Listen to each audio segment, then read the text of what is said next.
Hey guys, we're live. All the fun stuff that comes involved as well. Hopefully there's not too many alter suits. Although from what I remember, there's like 6 per patch or something now. Fun. Anyways, while we're waiting for GBM to finish launching, um, yeah, I completely forgot. Oh, actually, you know what? I wanna fix the mic. I've noticed it's been peaking in my last few streams, and no matter what I do, it doesn't seem to actually want to play ball with me. So I've reduced the gain a good handful. Let me know if it's still peaking or not, and if I'm still audible over like the game and stuff, because it can be difficult trying to get this microphone to play ball with me. I've been looking at buying a new microphone. Yeah. All that looks fine setting wise. I just need it to stop fucking peaking.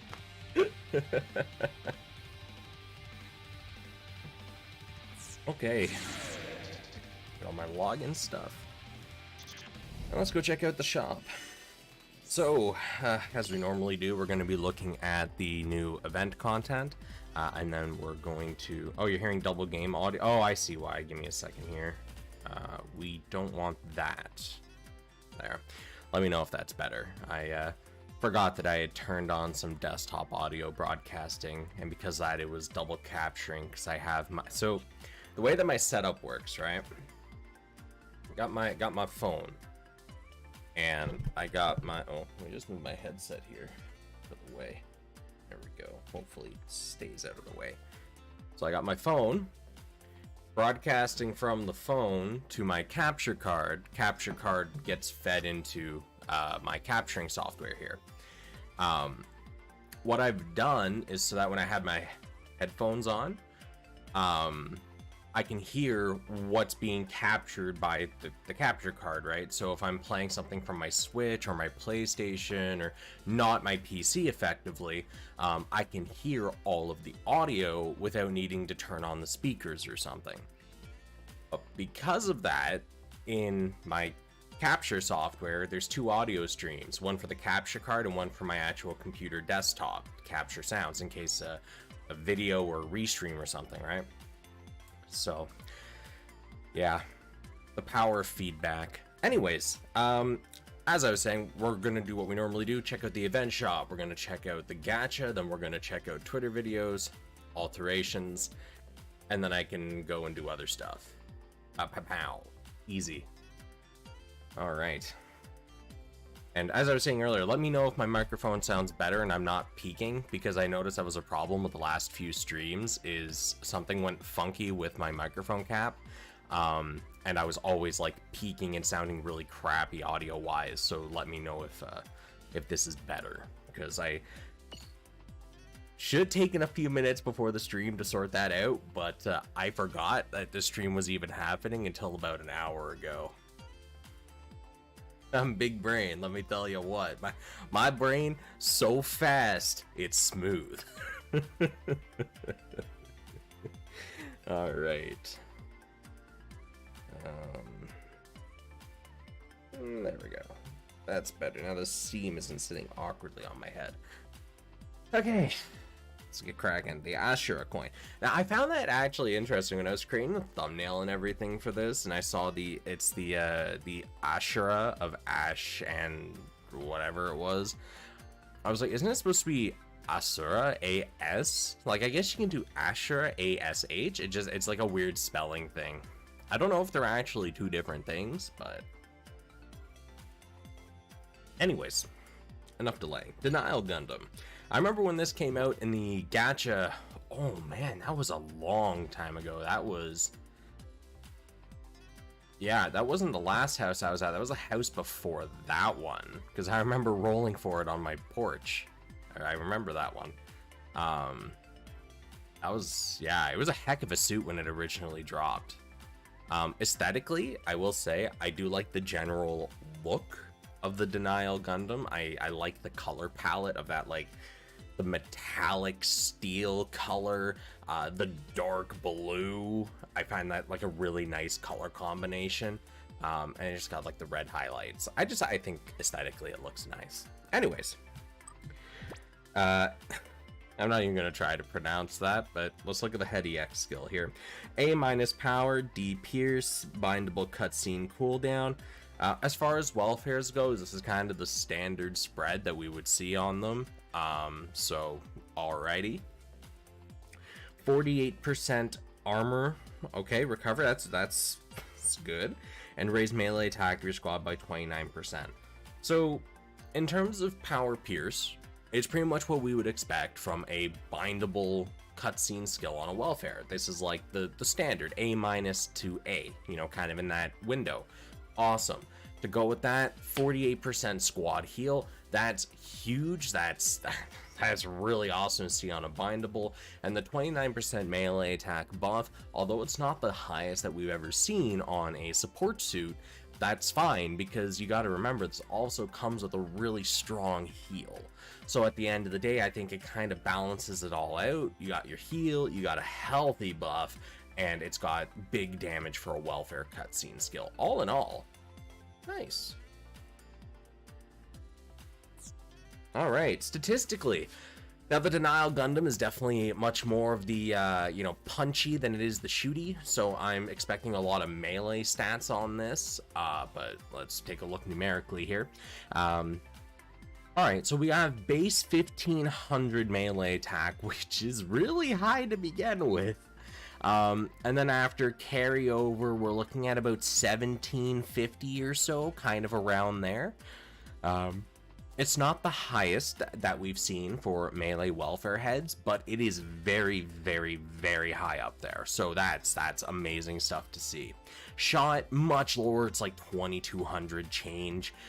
That's to be expected, right? It's a melee head more than a shot head, so having sub 3k shot, perfectly acceptable. It's got crazy high melee attack on it. Even though it doesn't break 2k, that's like kind of what we've seen the really, really high-end stuff do. This is still excellent. So, nice. Statistically, it looks pretty good. The EX skill is amazing. And then for tags, close combat Gundam type. Close combat is like that kind of, what's the way to put, I don't want to say like a core tertiary tag, but it's really hard to not call it that, because close combat is used to activate so many powerful traits for melee suits. And it's just ubiquitous across so many different parts and suits. Honestly, it's a solid tag. It may not be one of the primary melee tags, but awesome. Gundam type, also kind of in the same boat, used to activate a ton of traits. But it's a little less useful as a tertiary for a melee build, primarily because it boosts your shot attack, not your melee attack. So...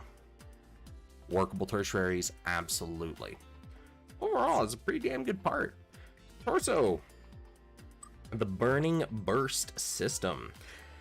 Alright, raise your speed by 20% and raise your melee attack by 39%. So that definitely sits kind of up there in terms of welfare. I think that's actually one of the highest, like the second highest modifier we've seen for a welfare awakening in terms of like a single stat buff. So that's pretty good. 39%. A very, very healthy number. Outside of that, I find the speed boost really, it's not that big of a deal. It's not bad. I think it could be better, you know? I don't know. I guess for a melee suit, speed is kind of important. It helps you gap close a little faster. I just don't find it terribly useful in comparison to other stuff. Kind of a bog standard awakening with a very healthy steroid attached to it. The 39% melee attack is really nice. Okay. Statistically, okay, we're looking at about 2050, 2100, kind of around there melee attack. As far as torsos go, that's definitely up in that like top 1% bracket for the like the welfare stuff. Over 2k, awesome. That's packing heat. And then for shot, token, like 650, 700, around there. It's meant to punch things, not shoot things, so acceptable. Very good melee attack. Close combat Gundam type word tags again. Still a good combo. Alright. let's check out the arms. Heat Rush. So if I remember the animation on this correctly, this is one of the EX skills that's very easy to whiff, easy to kind of dodge, evade, break out from. B plus Pierce, B minus Power. If you manage to land the whole combo, it's gonna do a good amount of damage, but considering the whiffability of the animation, if I'm remembering it properly, not really ideal. It's definitely like for a brand new player, very good kind of like gap skill there. You use it while you get something better. But once you kind of get higher up, you're going to want a bindable, maybe a magazine skill, maybe because it's a melee suit you're probably building with this, a yeet skill, one of the many shield yeets that we got in the game. So yeah, at least it's an upgrade over the Sokai 1 pre-alter. Sokai was D power pre-alter. Yeah.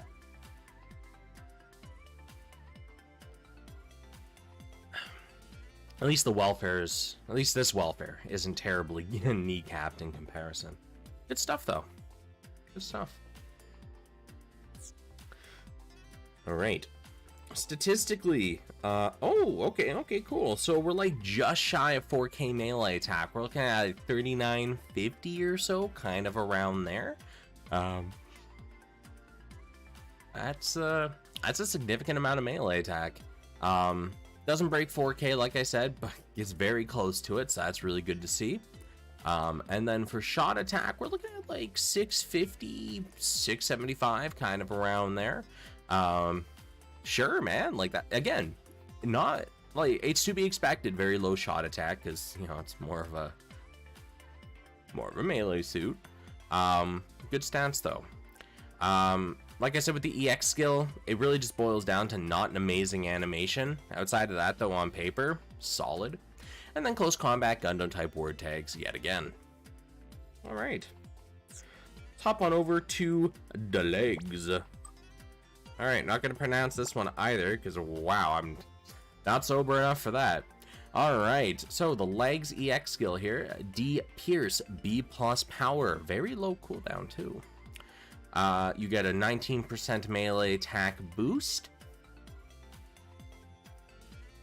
Okay. I would have to see the animation on this. I, for the life of me, do not recall this animation at all.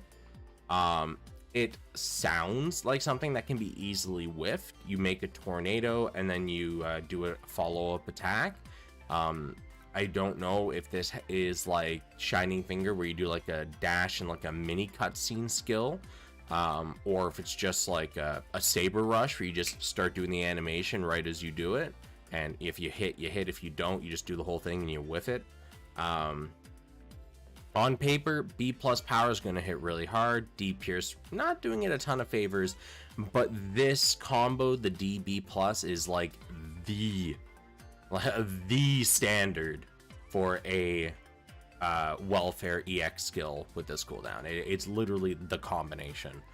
So it just boils purely down to the animation. The 19% melee attack buff is more of just kind of like a little extra thrown in there. It's not a crazy high buff, better than nothing, absolutely.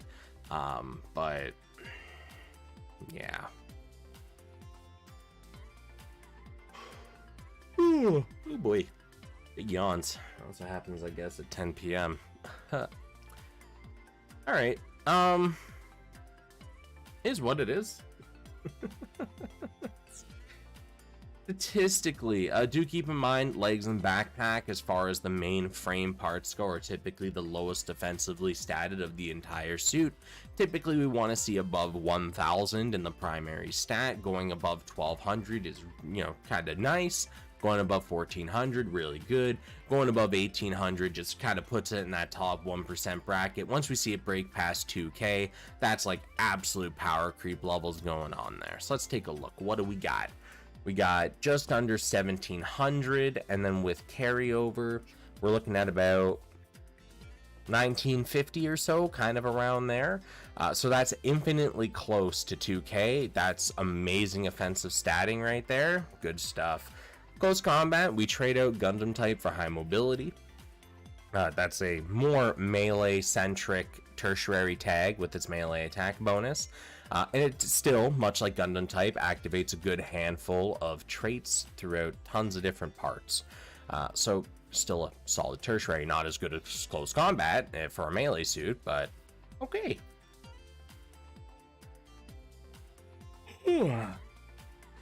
So EX skill really boils down to the animation on it. Does it have a gap close? Does it lock them into like a pseudo bindable? All those kind of things. But purely on paper, looks good. Gives you a little bit of a buff, B+ power. All right. Statistically, 0 complaints. Nice. And then let's check out the backpack. While high mobility buff EX skill effect up 22%. Alright, so in case you're not aware, I assume most of you are, but just in case, the way the buff EX skill effect up works here is it's literally just a flat addition. So for example, the previous EX skill we looked at, that would give you a 19% melee attack boost. This would just add 22% flat to it, giving us what, it's like 41% or whatever. So it's just straight addition. Very, very simple to do in your head. The 22% on here, not bad for a welfare. That's definitely in that like higher bracket of percentages, if not like the highest. But we do have in the 4-star pick ticket pool, I believe we have 30% available, and it doesn't require a word tag to activate. The high mobility is not really setting a very high bar, because it is very accessible. You can definitely use it on a melee suit, or even a shot suit, I guess, technically, if you don't mind a little bit, you know, like not optimal kind of numbers. Not that we really need optimal, but anyways, yeah, so you can kind of use this on melee, shot suit. You get your 22% flat addition, all right, but there is better stuff available that gives a higher number than 22, with easier activation requirements for it. For a welfare, not bad. Gives you that quick little boost on all your little steroids you got littered throughout here on your head EX skill, on your torso awakening, so not bad. Kind of as a whole package for the welfare denial Gundam, this works really well with it. Statistically, we're looking at about more or less kind of the same as what we did with the legs, a little less on the melee, though. We're kind of looking more like low 1900s or so, kind of around there. Yeah, kind of high 18, low 19s, kind of in that range there for melee attack after carryover. So that's good, definitely.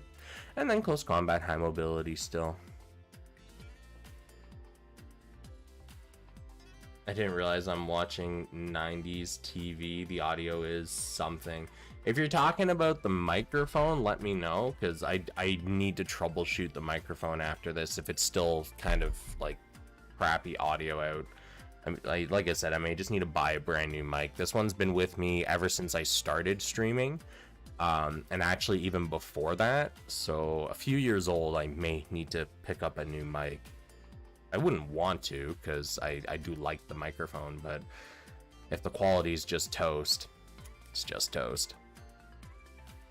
Try putting the mic a big... See, that's the problem, right? If I talk further away from the microphone, it actually, on paper, should make the audio quality even worse, because there's more like interference between voice and mic, and it makes it hard to pick up. Whereas you go closer to the mic, it should increase the audio quality. I don't know why, because on Discord, there's no problem at all with the microphone, but through my capturing software, there's always a problem with it. It's so weird. You sound like an early 2000s radio show host from the way it sounds. I'm actually curious. Do I? Oh no, I don't have access to the audio port on it. I was gonna listen to the feedback. Give me a second, actually. I should be able to change the feedback on these.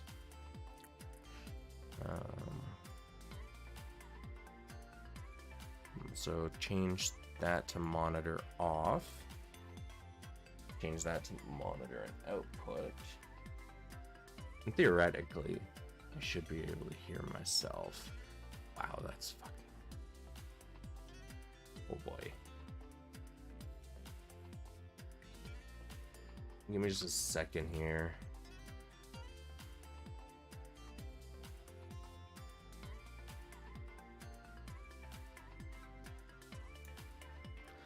Okay, so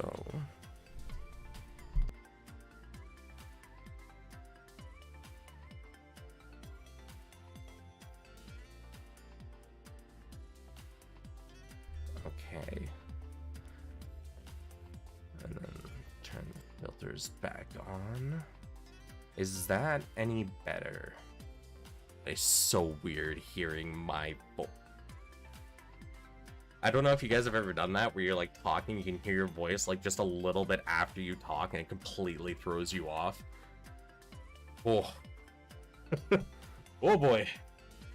Worst case scenario, I try changing up my my actual like capture settings or something after the stream. Much better. Okay. So God, no, I don't want to buy a new microphone.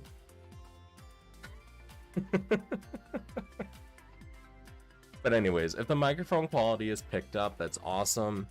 It just means I'm definitely gonna have to buy a new mic because yeah, there's something funky with the connection, right? Is it my filter? You know what? It might be. Give me a second. Let me just completely kill my filters here. All right, I've killed my filters. Let me know if that's better, just in general. It may be some of the back-end software that this is using to process my audio then, which I can probably fix. I probably have to get like some some like external software to cap my mic audio and then feed it into this.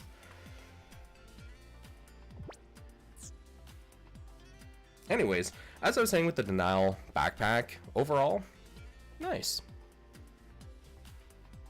I'm hearing you clear now. Okay, so it's definitely something with the one of my filter. Oh, you know what? I think I know exactly what the problem is. Okay, I'll address that for the next stream. For now, I'll just leave it like it is right now. I'm not gonna play around or touch anything. I'm probably gonna have to look at getting like an audio interface or something then for post-processing, because it looks like this software that I'm using to stream, the filters that they use for post-processing the audio before it gets streamed out, they've done something to it. Real shame. Actually, wait. I wonder. Let me just try something real fast here. Imagine starting the game with this as your first welfare. Yeah, it'd be nuts, honestly.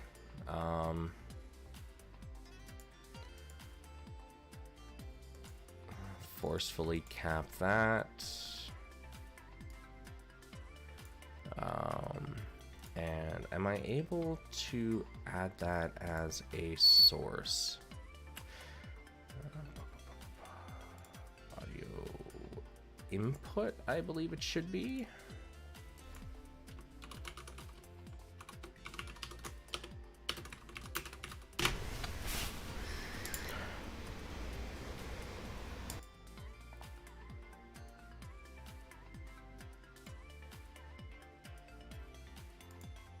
Okay. Mute that so I'm not double capping my audio. Bring that down so I'm not peaking all the time. Let me know if that's better or not. I'm trying a different post-processor. I can't really put on the headset and listen because the delay will just completely screw me up again. Yeah, sorry for being a little loud at the beginning. It came on with 0 dB balance. Currently at -20. Nuked it hard.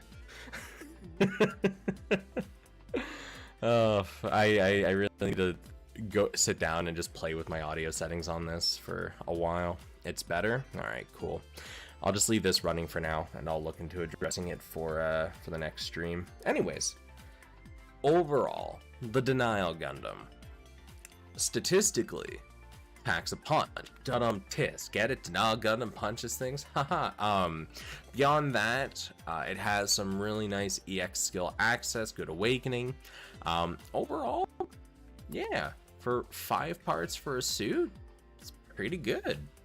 I don't really have a lot of complaints about this one, honestly. Yeah. Cool stuff. All right, let's pop on over to the gacha, check that out, and then once we're done this, we'll hit up Twitter for the new suit EX stuff, and then check out alterations. Yeah. So, I'm not gonna look at the HFX here. I'm just gonna look at it in alterations as I go over every stream, but I'll say it again anyways. 7-star tune-ups are just like a straight up power creep kind of thing. There's no point looking at a suit before it gets kind of maxed out if it's a 7-star, and with alterations it can potentially increase the suit specs so heavily that there's just no point. I just look at it in the alteration screen to see its kind of final values and whatnot, because it's a waste of my time otherwise, let's be real. Anyways, let's look at our pilot. We got our Trinity from 00. Interesting choice. So, let's see here. Long shooter license, eh? Job gauge increase down 10%, so that's very straightforward. That effectively means the job gauge will increase 10% slower. That's what you get on the tin. Now, I don't like the job gauge. I don't like how it's implemented. There's so many better ways it can be done, in my opinion. With that in mind, I don't see that as a demerit whatsoever. Enemy all power reduced by 35%. That is a hefty kneecapping. Do keep in mind, I believe the highest demerit we've seen was 50%. I don't think it was for all power. I think it was for like shooting or something. End of the day, 35% all power down is ridiculously good, especially when the trade-off is just your job gauge increases 10% slower. Do keep in mind this will only actually take effect for the suit that this is actually, used on. So if you have your primary suit and then you have a secondary suit with full Trinity here plugged in, your primary suit will not benefit from this at all. Only that secondary suit will. So keep it in mind. 35% though, that's nasty. Stack enough of those, they just ain't gonna hurt you. All right, statistically, okay, the numbers are a little weird on this one. First glance, I thought she was a 3-star, and I was no, she's the only pilot in the pool. She's a 4-star. Yeah, okay. So here's the rub, right? Look at the offensive values there. You got 1,000 melee attack, 500 shot attack. That already says I'm more 3-star than 4-star material. But she's also a long shooter.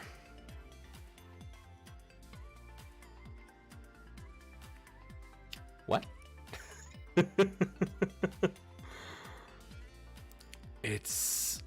Man. Yeah, this is a very interesting stat spread pilot. Good gosh. Yeah, no, they've already released Nina Trinity. This is the alternate attribute version of her. Yeah. Anyways, after carryover, we're looking at about 1,500 or so melee attack, about 700 or so shot attack. Lots of stats and physical resistance. But like, I'm just trying to think of a good way to validate the existence of this pilot. Like, if you look at her trait where it's like the all power reduction, and then you look at just the defensive and resistance values, it's like, yeah, that actually makes sense. But the values just aren't high enough. Not really good. Support type 4 urban area, long shooter pilot. There's so many mixed signals coming out of this pilot, frankly. Wow. If she was a 3-star, I could totally see this working out for her numerically and everything. But as a 4-star, man, nah. Hell to the nah. She's not even a part. Like, she's more of a demerit put to your build than anything, really. All right. So let's check out Twitter here. Did we Did we get our video? Did we get our pound of flesh today? We did. Jackpot. Alright, Twitter video. I just had to move my new mic cap stuff a little lower there on the tech tree, so to speak. Alright. Properties. Capture. Twitter. Alright. What are we working with? Okay. Awakening.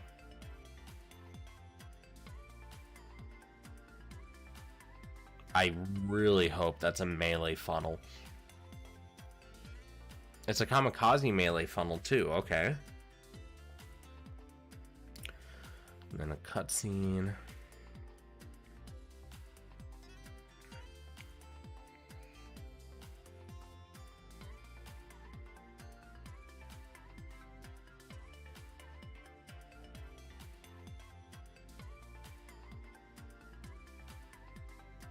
Oh, okay. Okay. That's a thing. So, let's take a look at the Age FX while we have the video going for it. I'm not quite sure how to feel about this one.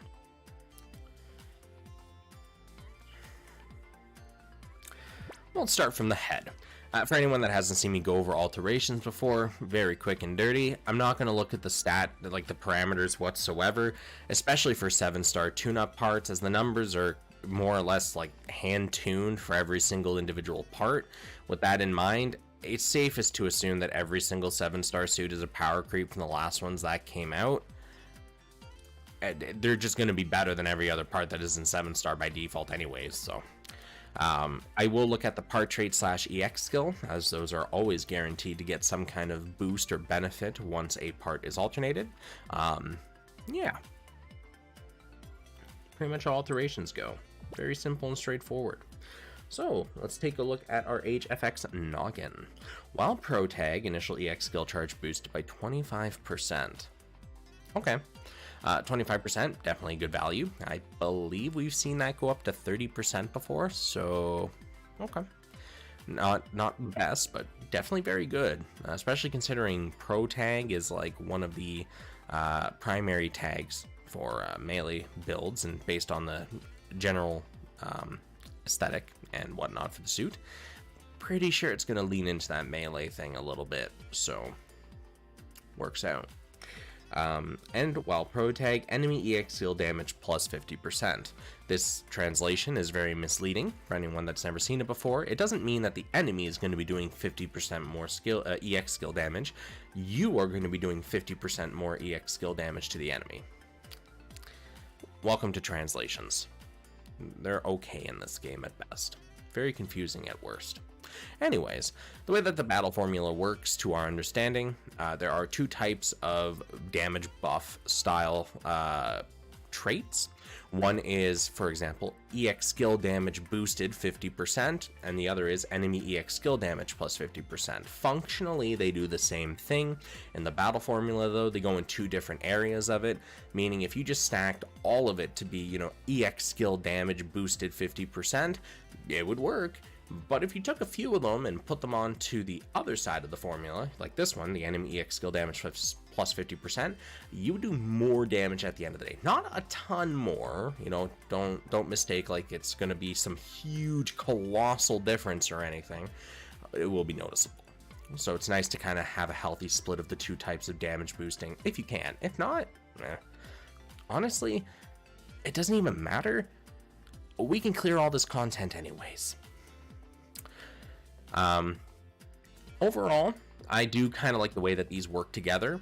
All you need is the Pro Tag word tag active on your suit for both of these to go and, do their thing. And one of them increases your EX skill charge boost, the initial one, mind you, so you can fire them off quicker at the beginning by 25%. That's a whole quarter of the cooldown gone.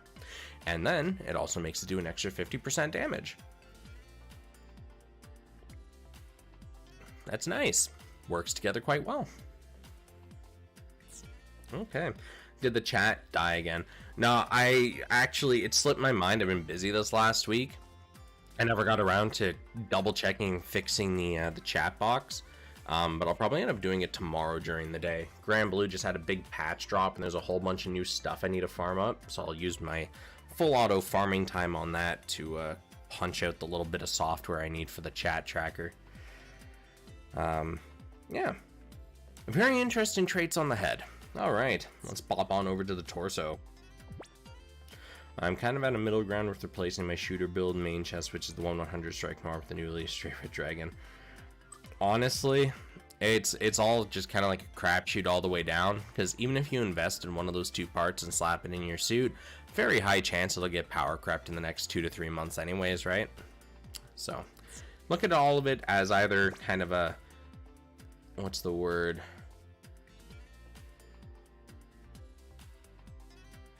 There's a really good word for it, and it was on the tip of my tongue, and as is completely gone from my brain.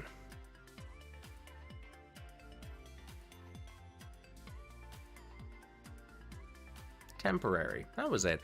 Why did that word escape me?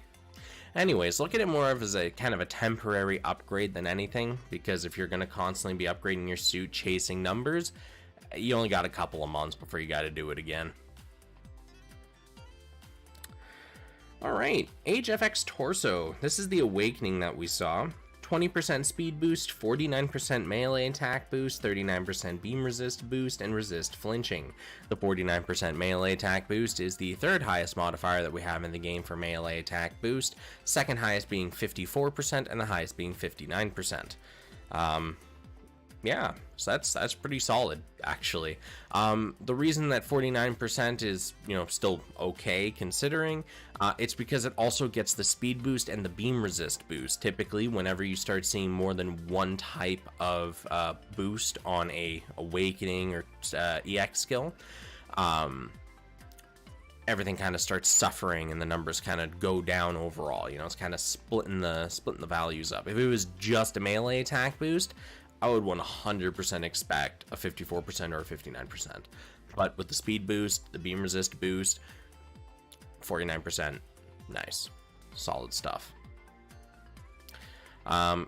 Pretty much the Sokai standard awakening, very, very large primary stat steroid.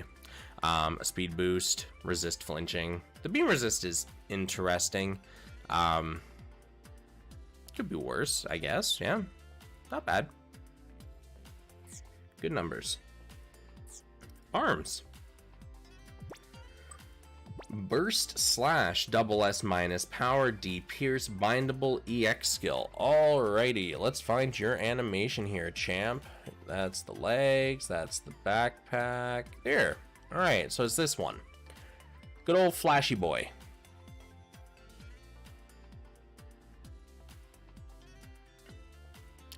The animation's relatively quick, looks pretty flashy. Alright, alright. So what does it do? 48% squad heal. Good start. Melee attack of your squad boost by 49%. Okay. Raise beam and physical resist of your squad by a further 49%. Okay. The beam and physical resist boost is, I think, better than just a single type resistance boost. The 49% melee attack, like I said, that's pretty much the highest we can expect once we start seeing other stuff sprinkled in the mix. Interesting enough, whenever we see a large heal, so 48%, 49%, a higher whatever, that's where we typically see the self steroid go down to like 39%. So it keeping that very large heal on top of having a 49% primary stat steroid, nice.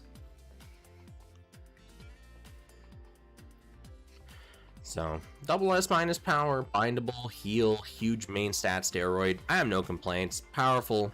I guess like the only real demerit, so to speak, would be that it doesn't have the reduces melee EX skill cooldowns by like 20% or whatever that we've started seeing more commonly.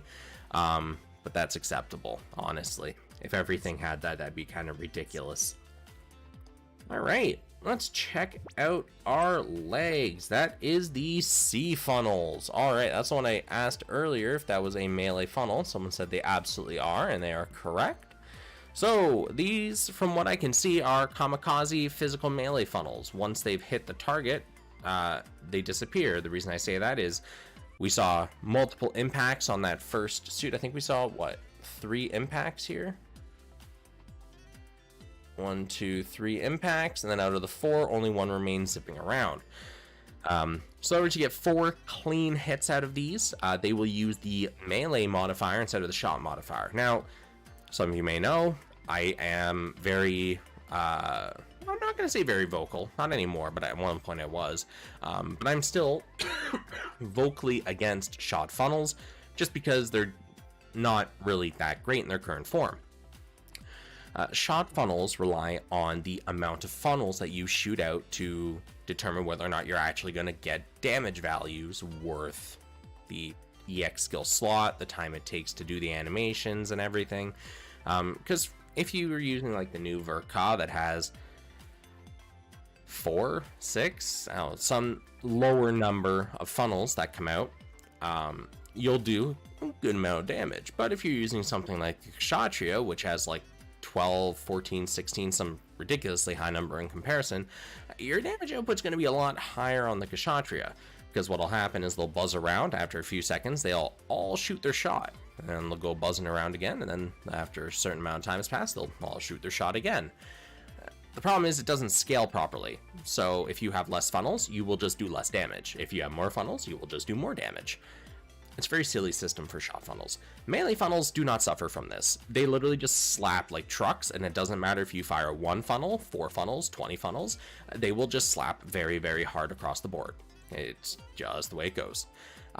With kamikaze funnels, from what I understand, they do even more damage because unlike normal funnels, they are kind of a one-trick pony. They hit, they impact, they blow up, and then they're gone.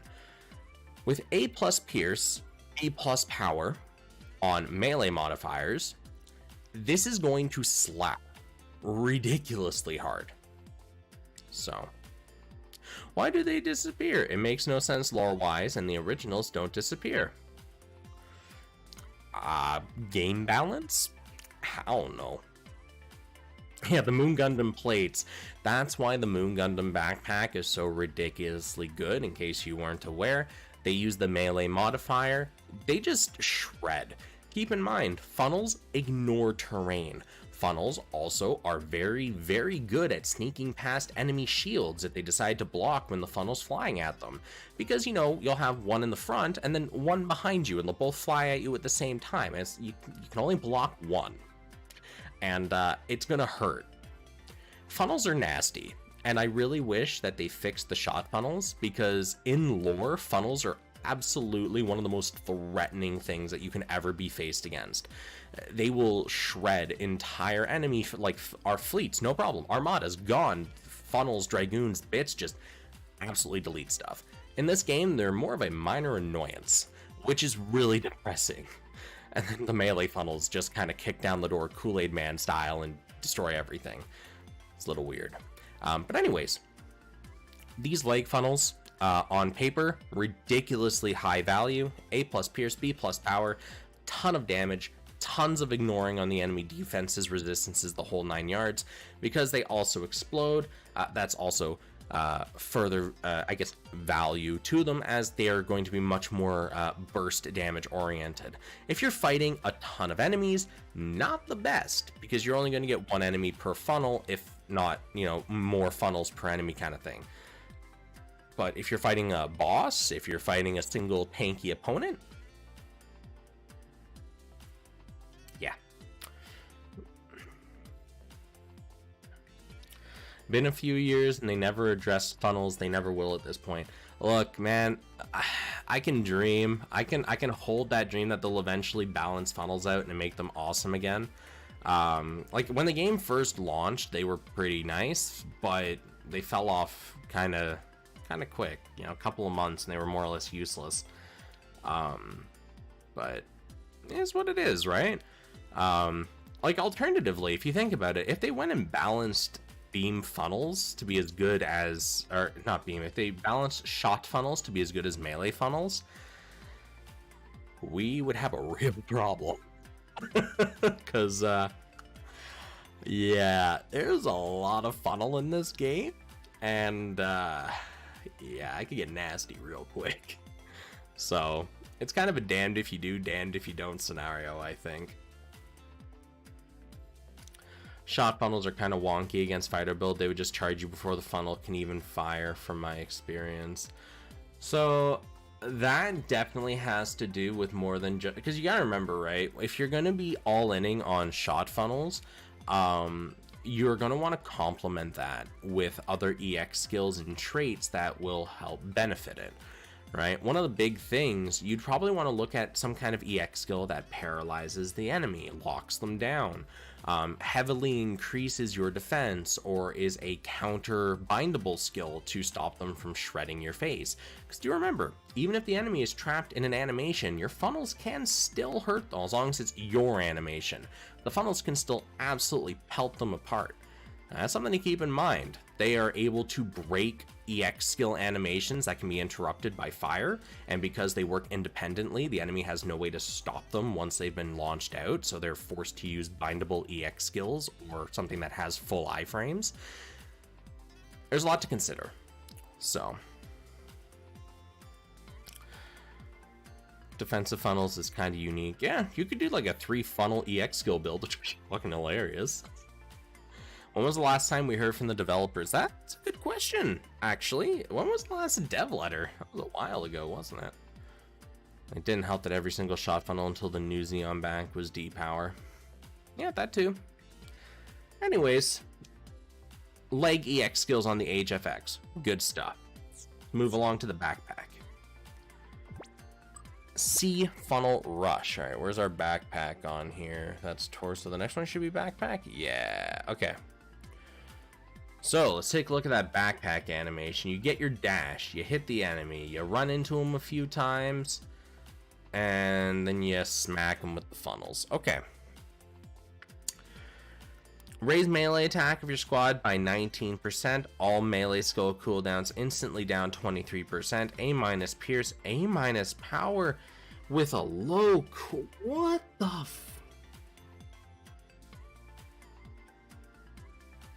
man? What the hell? Okay. So instead of locking it into like a bindable long cutscene skill, they're like, yeah, screw it. We'll just put on this like super quick little EX skill. Sure, why not?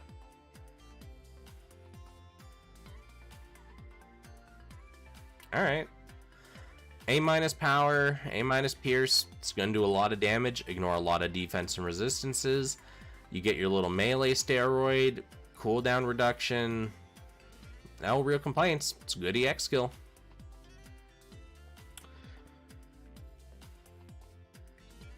I want to know if it's full iframes or not, because it's nutty effect-wise. Buff and CD is after the animation, which means the animation needs to finish completely. Does it have iframes? Yeah, that's pretty much like literally the only thing I can see being a demerit to this EX skill. Now, one thing to point out is when it's dashing forward using this backpack skill, it does get this big blue barrier around it. Now, I'm no age expert here, but I happen to know that whenever something is dashing forward and it has a really pretty effect like that, typically it deflects shots. I say typically because anything goes in these types of games because they'll never tell us outright. But Chad is right.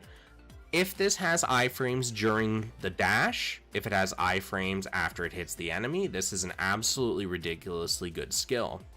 If you're able to be easily interrupted while dashing or doing any part of the animation, that does heavily reduce its overall value, because as it doesn't apply the cooldowns until after the animation is ended, you do have to get the entire thing off to see the full value of this, damage and buff-wise. So pretty much what it boils down to is, if it has iframes, nice. If it doesn't have iframes, okay.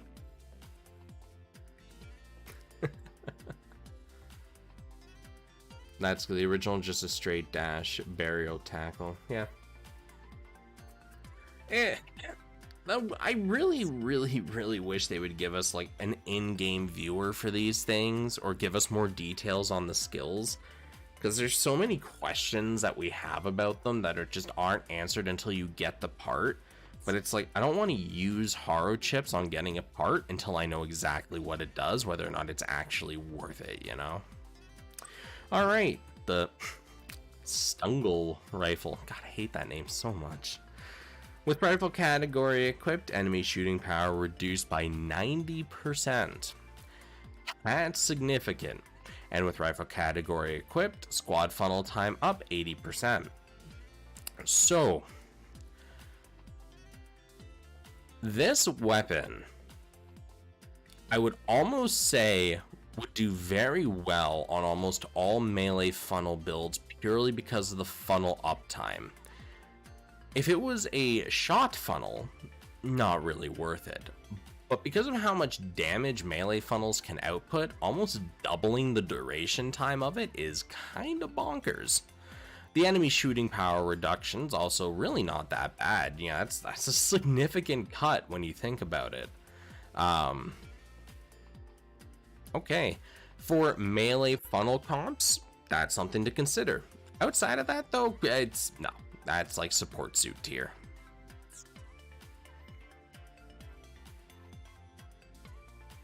Imagine a 200 plus funnel uptime. Oh, it's possible to do. Absolutely. Like, you could theoretically all in on a melee funnel build, and it would be very, very successful purely because of how powerful melee funnels are in this game. You couldn't do that with shot funnels. Alright, the Daidal Bazooka. Now, I will say, I am a big fan of the general aesthetic appearance of this bazooka, purely because it reminds me of the beam rifle from Halo 2. Moving on with life. With bazooka category equipped, enemy EX skill damage plus 50%. I don't like bazookas, but if you're not using neutrals, okay. With bazooka category equipped, all enemy EX skill damage plus 40%.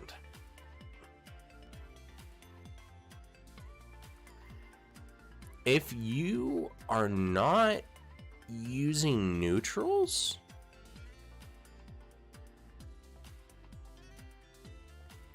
that's pretty good. This should also be an energy bazooka as well, which I do like more than my physical bazookas.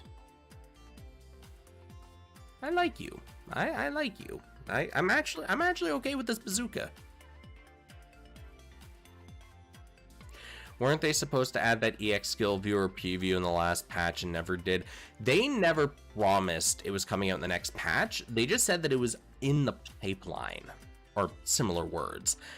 So it's like, it's coming in a future patch. That's pretty much what all they committed to.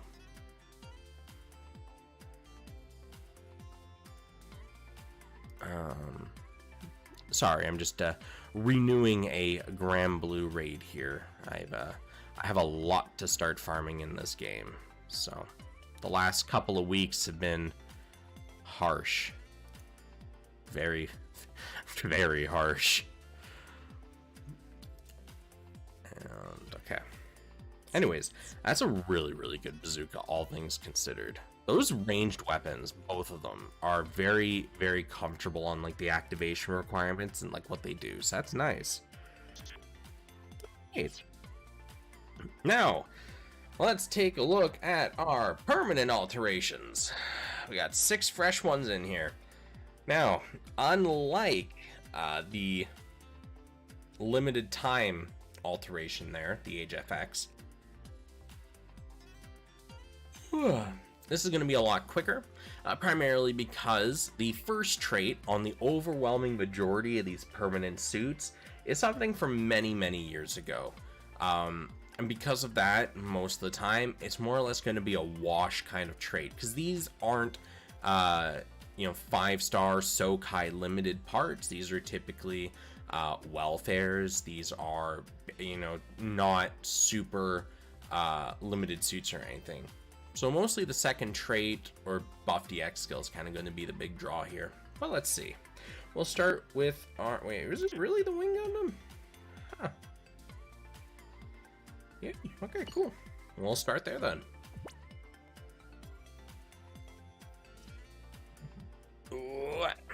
Alright, Wing Gundam Endless Waltz version. Auto Repair Alpha. Continuously recover 10% of your armor at a time. Okay, so typically when we have a repair skill, it's recover 500 armor or 1000 armor. Whoop-de-doo. This is 10% of your armor at a time. After 10 ticks, that's a full heal. It's not amazing because, you know, you could pop an EX skill that does a 50% heal to your entire squad. Awesome stuff. This is only for you and it's 10% at a time. Very niche kind of thing. Honestly, 10% is a good number, but I just don't think it's good enough for a solo self-heal kind of thing. Alright, torso.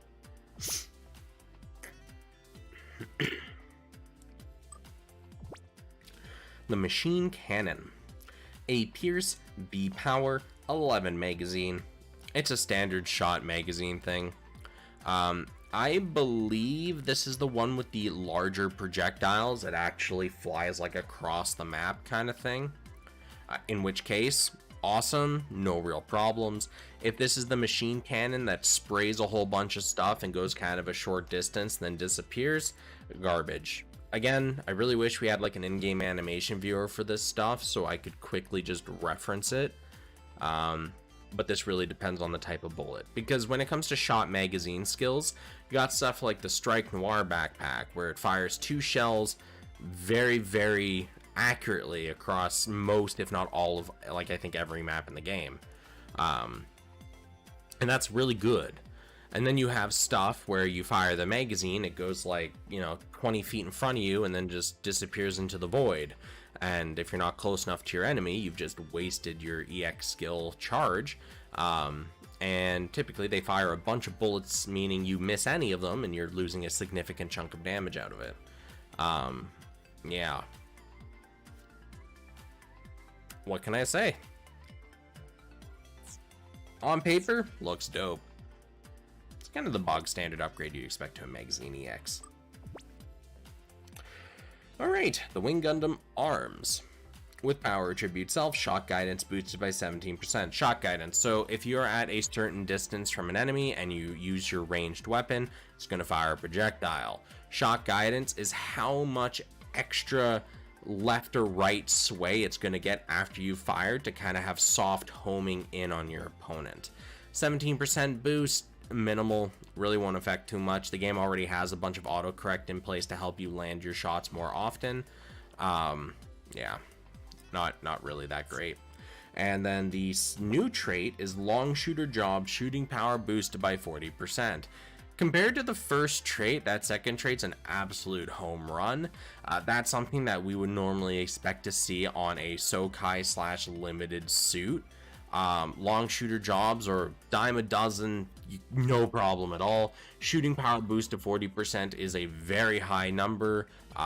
Shooting power boost, good. Overall, second trait, amazing. First trait, who cares? What it boils down to. CIWS, yeah, CIWS is such a joke. Alright, legs.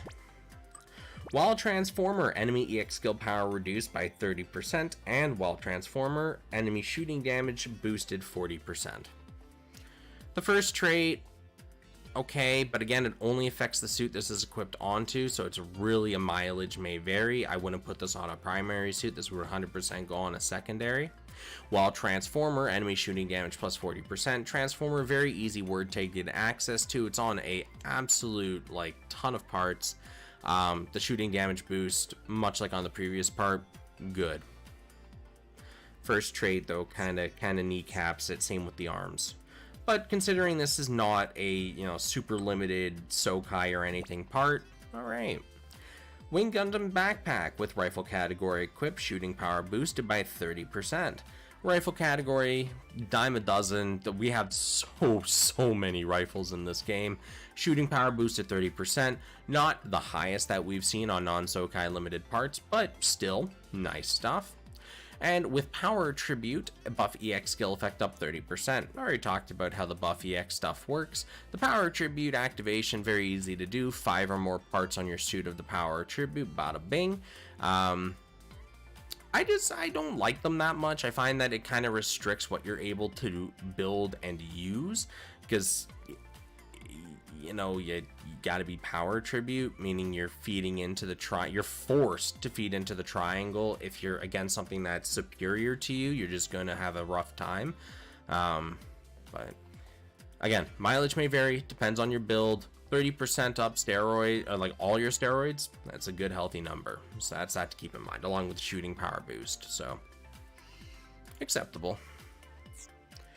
Okay.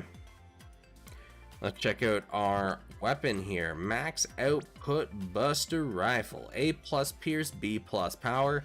So they left the giant space there still. Come on, guys. How long has this been out? I pointed this out like the first day I saw it, and I was like, hey, this is just really awkward. And like, oh yeah, I never did anything. Okay. Anyways, A+ pierce. You're ignoring a significant amount of the enemy's defense and resistances, and B+ power, gonna hit like a truck on top of that. No real complaints, good stuff. Cool beans. And lastly, the shield bash. Okay, so even though it's called shield bash, you kind of use the beam saber in the shield more than you do the shield. And if I remember the animation for this, very easy to whiff, easy enough to dodge. Not really feeling this one, Mr. Krabs. A- power, D pierce. On paper it looks good, but I'm pretty sure in practice the animation gimps any value this may have had. Okay, very interesting Wing Gundam. Give me just a second here. Someone on Discord DM'd.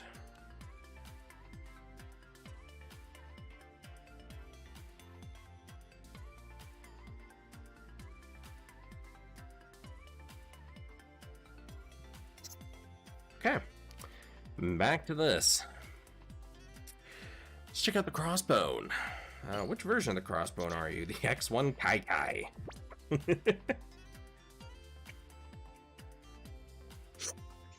Oh man, you ever get like that itch really like deep up in your nose and you're just like, God damn.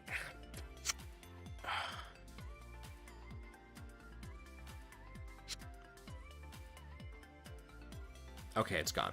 Good. Willpower. Alright. Crossbone Gundam X1 Kai Kai. Let's take a look at the traits. When 2 enemies are shot down, EX skill power boosted by 30%, so this does limit the amount of content you can actually effectively use this in, because there's only so much content where there's more than 2 enemies. For example, you're not going to be able to use this in one-on-one arena.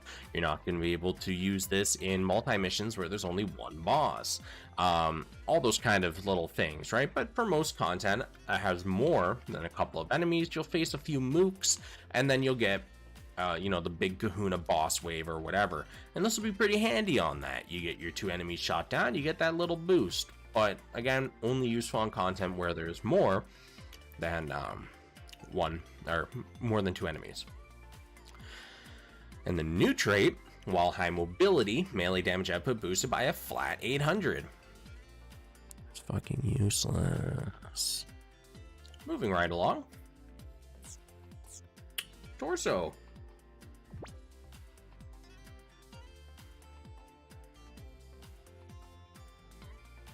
The new pilot is an alternate tribute of the original 3-star, same name and same picture. So, Alex, to break it to you, that is how alternate attributes typically work in this game. Same models, same pictures. It's more or less the same thing, just different attribute. In terms of suits, you know, they'll have different stats, sometimes different traits. EX skills may be redistributed, but it's more or less the same animations. And for pilots, yeah, they'll use the same art, the same name. They'll just change the rarity, trait, maybe the tags, stuff like that. But like, I'll be straight, there's a lot of recycled assets. That's pretty much the way it goes with almost every game. Let's be real. Cards out on the table. I already upgraded Max on the welfare denial way early. You lunatic. Alright, let's take a look at our Kai torso. Double Saber Shear, B plus Pierce, B plus Power. On paper, looked really good. In practice, this animation, no dodge. Because that sure tells what your enemies are going to be doing if you try to use it, let's be real. Alright, arms. The brand marker D Pierce, A minus Power. Unleash a barrage of attacks with your brass knuckles. Yeah, okay, I'm pretty sure the animation on this is more or less the same as previous. On paper, workable. In practice, whiffable. I really wish I had an in-game animation viewer. Wouldn't it be nice?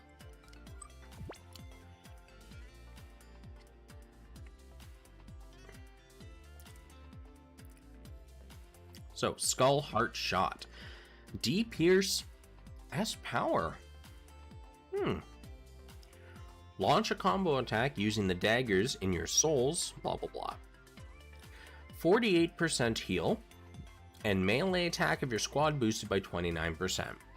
Considering this isn't a limited or a Sokai, it's in the permanent pool, that's actually really nice. Bindable S Power skill with a 29% squad melee boost, and a heal. Good stuff. Good stuff. Alright, check out the backpack now. With Power Attribute, EX skill cooldown reduced by 20%. Okay. Okay. So the same issues I previously had with the Power Attribute. You know, you do kind of got to gimp yourself a little bit with the whole triangle stuff, speed, power, attribute. But mileage may vary, depends on your build, blah, blah, blah. The 20% EX skill cooldown reduction, that's pretty good. Again, for a non-Sokai non-limited, good number. Infighter job, EX skill power boosted by 35%. Infighters, dime a dozen. You will have no issue finding one. With that in mind, 35% EX skill power boost, pretty high. I believe the highest we have is 50%. Maybe it's gone higher these days and I just forgot. 35%, very high for a non-limited non-Sokai. I think 40% is typically the cap we see for those, minus like some super restrictive trigger. So, okay. Cooldown reduction, skill power boost, feeds into itself. Infighter with power attribute. Cool beans. Man, so saying cool beans, my brother was talking to one of his buddies and I said that to him, and guy called me a boomer for saying old beans. I would have shook my fist at him, but then it would have been that Simpsons meme with shaking fist at clouds. Unbelievable. I can't believe that phrase has fallen out of vogue. What's next? I'm gonna say something's lit and it's gonna be like, okay, old man, here's your walker. Alright. The Screw Whip. Infighter job, melee damage output boosted by a flat 35. Garbage. Against enemy with an advantageous attribute, melee power boosted by a further 40%. Okay, because remember, when you're against someone you have advantageous, you're getting already a huge boost. This is just adding 40% onto that. Okay. 40% is a hefty bonus. However, that first trait is just really, really bad. Damn. 35% flat, but Jesus Christ. It's nothing. Second trait, good. First trait, not good.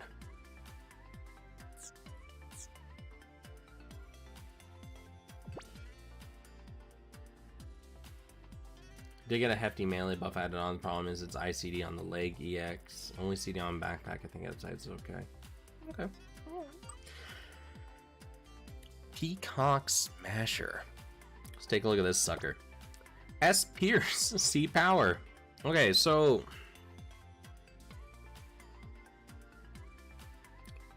like, I can't call this terrible.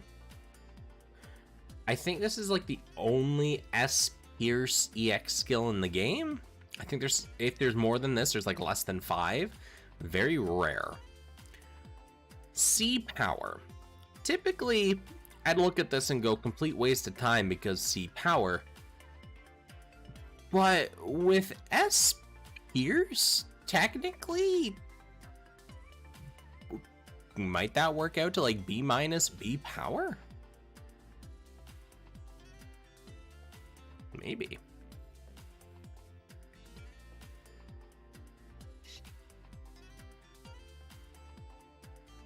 I really don't know what to make of this. C power typically makes me balk, but with the S Pierce in there, like, for what it is, like, it could be very viable.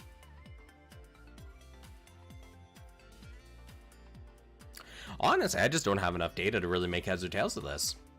Okay. Neat.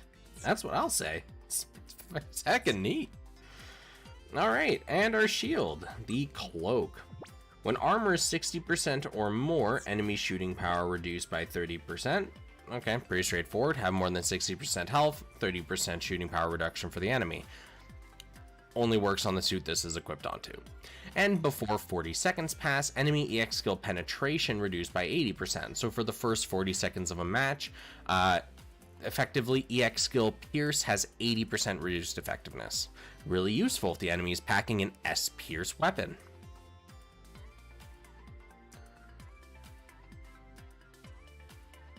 It's not bad for PvE, but Rolling Buster exists. Yeah, that's kind of the pickle, right? There's so many good gun EX skills already in the game. It can be really rough to like get into that market. So weird. Okay. Overall, crossbone, very neat. All right, let's check out the Ultron. Not Ultron, Ultron. Big difference. Double shard drop, nice. Sorry, kicking up another raid really quick here. I'll do Animus Core later, because that one actually requires the tiniest, itsy bitsiest bit of input. I'll run at Lindworm. That requires nothing. Okay. So, Ultron Gundam head-mounted Vulcan. Goodbye, moving along to the torso. No point even looking at it. What a waste of time. And let's self-destruct. Alright. We see self-destruct on most of the wing suits. Very simply put, you use it, kaboom, big damage to anyone in range. 90% of damage to your max armor, meaning you can kill yourself using this skill. Be very careful. Yeah. It's a close slash like close medium range big boom. I wouldn't use it, but power to you. Arms. The Dragon Fang. Unleash a burst of flames at enemies ahead of you from your dragon-shaped arm. A minus power, D pierce. I don't remember the animation on this. I don't think it really matters. On paper, you know, it's fine. A minus power for a low cooldown skill. Cool. Burst of flames at enemies ahead of you. Sounds like it's just a very quick point and shoot. Couple of caveats. Depends on the range of the flames. Depends on whether or not you have to hit an enemy first to trigger this. Like, does it have a small dash or a like sweep in front of it to trigger it? Is it a multi-hit? A lot of other little caveats to kind of worry about. But on paper, looks fine. It's a grab move. Okay, so it is kind of like Shining Finger then, where you kind of got to gap close, hit them, and do stuff. So that does kind of change it a little bit. My concerns are now, does it have iframes while it's dashing? How easy is it to dodge interrupt? How quick is the animation itself? A lot of other things. Again, I really, really want an in-game animation viewer specifically so I can answer these things properly before really saying anything. But if it's a grab move with like a short little dash or some kind of activation thing, that does kind of make it a little more convenient. It's harder to whiff those because you either hit or you don't. It's not a, you know, you hit them once and the enemy can dash out of it and do stuff, so. Okay. There's more stable ARM EX skills in this game, so I don't know. If you like the Ultron, go for it, but... Legs. Outfighter job, enemy melee power reduced by 30%. Okay, again, this only works on the suit this is equipped onto, so... With Twin Blade category equipped, EX skill cooldown reduced by 20%. We do have a hefty amount of Twin Blades in this game now. Some of them are very, very powerful, some not so much. But as long as you have one equipped, 20% EX skill cooldown reduction. Good numbers on that, frankly. Not the highest we've seen, obviously, but for what the suit is, yeah. No iframes on the dash, man, that sucks. Alright, Ultron Backpack. With speed attribute, EX skill piercing boosts by 28%. 28%'s a significant boost, that's a lot of pierce. Yeah, no real complaints there. But it's an old trait. I don't want to poke too much at it because Ultron was a long time ago too. So, and with speed attribute self, enemy melee damage plus 30%. So as long as your suit is speed attribute, you're getting an EX skill piercing boost and a melee damage boost as well. Interesting combination. The 30% melee damage boost isn't anything groundbreaking. That's kind of like kind of middle ground for something of this type of like part. The speed attribute requirement kind of forces you into the triangle again, so mileage may vary. That's okay, not really amazing or anything. And lastly, our Twin Beam Trident. Twin Blade attack, yep, A- pierce, B+ power, very low cooldown. Unless I'm mistaken, this is another one of those EX skills that's like super easy to whiff, so very limited viability, honestly.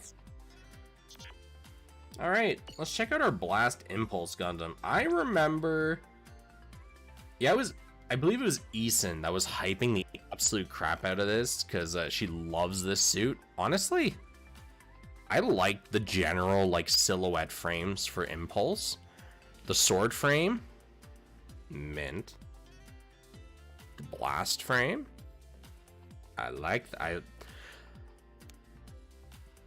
I say this often enough, I love giant beam weapons. That is like my shtick when it comes to any kind of mecha game. I will always, no matter how unwieldy, no matter how just painfully obnoxious it is to use, I will always go for the biggest beam weapon that I can and use it, right? In Warframe, I'm using the railgun because it's a fucking railgun, right? I don't want to use a machine gun, you know, like a HMG or anything. No, let me just charge up a railgun and just fire this Gauss pellet off and watch it just bounce around the map, shredding stuff. That's perfection, right? Playing Rengo vs. Zap 2 or Alliance vs. Zap 2 Plus. Oh man, let me play the Destroy. Let me just use the giant cannons and just raise the cities down. That's what I'm here for, right? So with the Strike Gundam, I loved the blaster pack, right? With the Impulse, I love the cannons. I like this one a lot.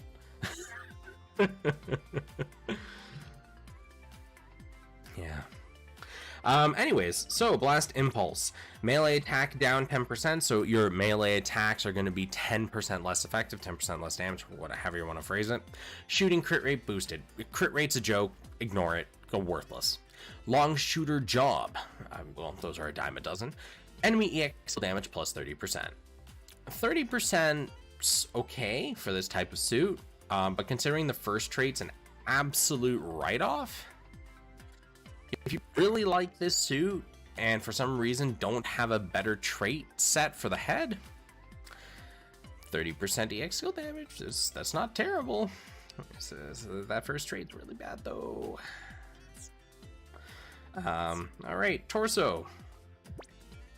With speed attribute, shooting power boosted by 25%. Okay, 25%'s not a very high mod, but considering that is the first trait for a suit this old, and while long range, EX skill cooldown reduced by 20%. Long range is pretty easy to get. It's on a lot of parts, not a ton of really, really good parts, but on enough you could definitely make it work. EX skill cooldown reduced by 20%. 20% is not a bad number. Outside of limited, it's okay. It's pretty high. Okay, acceptable. Good combo. Shooting power boost and an EX skill cooldown reduction. You just got to be speed attribute, which locks you into the triangle, meaning you could find yourself getting spanked when you didn't want to. And long range. Kind of locks you out of your tertiary options, but long range is workable. Okay. Arms. Said arms. With Lance category equipped, enemy melee power reduced by 25%. Okay, 25% is not really anything amazing, but for when the suit came out, that was kind of the standard. And long shooter job, enemy all power reduced by 30%. So if you're putting this onto a whatever suit, if you have the Lance category weapon and a long shooter job license, that's 55% melee power reduction, 30% everything else. Okay. Could be worse. Like, for a single part, that's packing a lot of utility for damage reduction. I don't think I've ever both loved and hated a show simultaneously as Gundam Seed Destiny. So, Gundam Seed and Gundam Seed Destiny were both like my gateway into Gundam. So it's definitely mired with like a layer of rose-tinted glasses there. But I think out of all the Gundam series I've watched, it's the only series where I can more or less still remember the entire plot. I liked most of the characters, and I liked almost every single mobile suit that I saw. When I go and look at something like 00, right, I enjoy most of the main suits, like general aesthetics. But the Mook suits just don't do it for me. But I go back and watch Seed and Destiny, and oh man, the Zaku's. Okay, you know, those are pretty nice. You got your Jins, you got your Dins, you got your Bakus. Right, like all those are pretty cool. You got all the natural spaceborne stuff, right? I can't remember the names of them because their model names are so weird, right? But even those are like, oh, it's pretty cool. Cooler than the ball, in my opinion. But again, that's personal flavor kind of thing. But yeah, no, it's I love the suit designs in Seed and Destiny. I found that the characters, okay, you know, the characters were pretty weak a lot of the time, and there was a lot of fan service. Maru Ramius in the cockpit seat, let's be real. But yeah, it was, I think out of all the Gundam that I've watched, it's probably my favorite just because of just like everything it does. Story's weak, lots of redone animations, but I think overall it's probably my favorite. It just has a lot of what I like with mecha, and I don't know if it's because it's what shaped what I like about mecha, or after watching it and seeing all these other mecha shows, I just go like, none of it just tickled me the same way, right? The Destroy Gundam, the Genesis. Yeah, I still want a Baku and GBM. Yeah, you and me both, Knight. I would love a Baku. Or you know what? A Legao. You know, let's go with a Legao because it's a commander class suit, and then they can always, you know, do a Baku later or something. But come on, give me my quadrupeds. Come on, come please.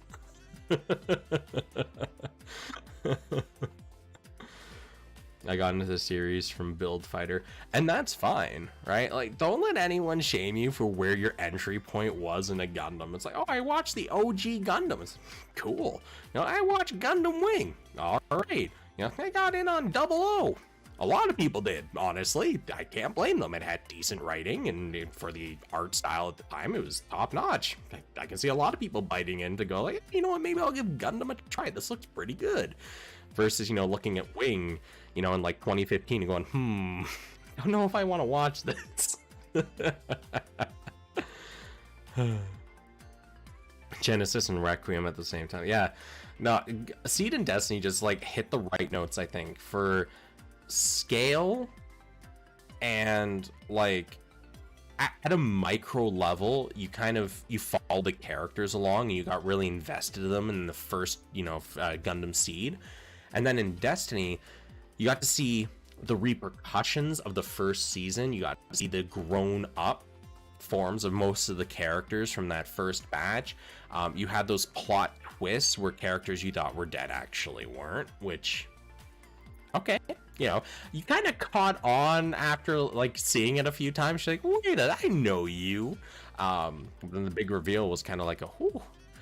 You got to see like the suits evolve over time. Like you saw the Strike, and then you saw the Impulse, right? You saw the Providence, and you saw the Legend, right? So it was, I just found it was a really cool Series 1, Series 2 thing, right? Double O tried to, I'm not going to say they tried to emulate it, because they did a really good job at doing the same thing.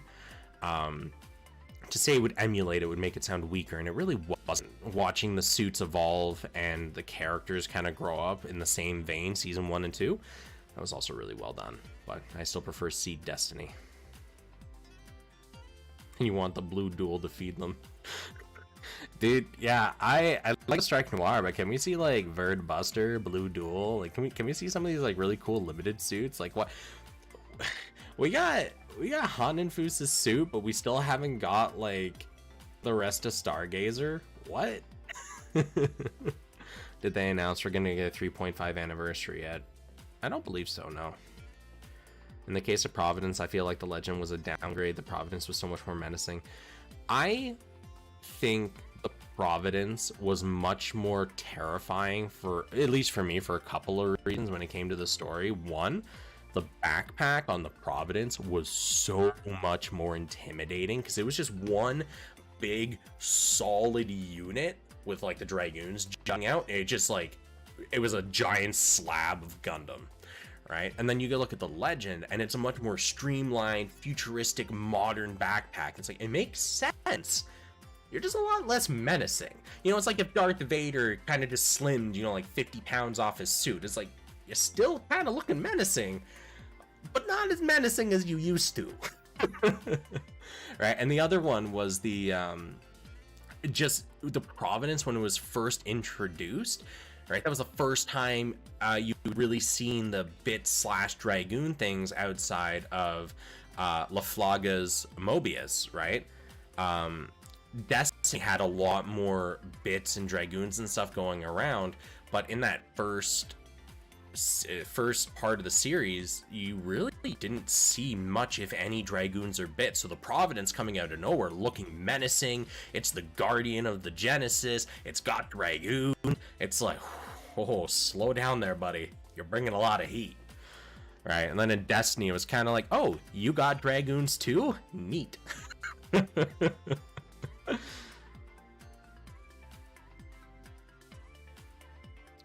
Durandal wasn't bad abuse, no Patrick Zala. Patrick Zala was... I can't say it without probably being demonetized, so I'm not going to. But Patrick Zala was much more driven and had much more charisma.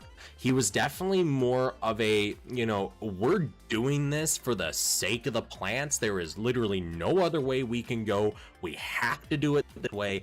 And honestly, anyone that doesn't agree with me, I'm just throwing you into space. There's a period after that, just deal with it. Durandal was like, we're going to do these things to help everyone out. Got problems though, come to me. We got this like anonymous reporting, so like, we're all buddies here. You know, I just want to make sure we're all good. He was a devious dude in the background. You know, he had some serious plans going on, but he projected himself much more friendly, much more, you know, down to earth, more the, you know, the general like businessman kind of thing. Zala was just straight up like, you know, I am the dictator. We're gonna build a giant space cannon, and we're just gonna blow up the Earth, and that's it. We're gonna win the war. You sign here. Here's my gun. Sign here. It's different characters. Seed probably has the best Char clone. He's not just evil, but the culmination of all the bad things. Rala Crusade was a very interesting character. He was, I think, out of all of the Gundam I've seen, he is still the most chaotic, like just straight chaotic neutral. He didn't care who won the war. He didn't care how many people died. He was just there to go, hey man, You got nuclear secrets? Everyone's got nuclear secrets. You want to build a giant space laser on the moon? Well, let me tell these other guys so they can build nukes and shoot them at you for building that giant space laser on the moon. I just want to watch everyone die and the world burn. He was a vicious piece of, like, oh boy. His face when he got like the little data disc that had the nuclear secret on it, like even though he had the mask on, you could like feel him lighting up seeing that, like a little kid at Christmas, like, oh, I can't wait to just throw this and watch the world burn. he was well written. He was a good character. The 5 Estrays Ranger one to give us Mirage Frame. The Mirage Frame's really difficult though to like implement if you think about it, because lore wise, like it existed, it was there, but like no real follow-up ever happened to it. It was never shown off in any like media outside of like art books. Like the red and blue frames got their own spin-off series, right? The gold frame interjected itself during that spin-off series, right? The green frame, what was the green? I know the green frame made a cameo somewhere. It's shown up in a couple of games as well. The purple frame is just like swept under the rug and forgotten about, which is a shame because the Mirage frame did get some like really cool stuff going on with it. Yeah. I guess they just don't like the color purple. I don't know. There are not many good Char clones. Gun is just mostly shoving a Char clone for the sake. Every Gundam series had a Char clone in some way, shape, or form, whether they have the mask or not. That's pretty much it, right? All right, we've gone over the arms. Let's look at the legs. I do want to get this done because it's already like 11:30, so I do kind of want to eventually crawl into bed here. All right, blast, impulse, legs. When oh, okay. With speed attribute, long shot attack raised 14%. Long shot attack raised refers to the distance between you and your enemy.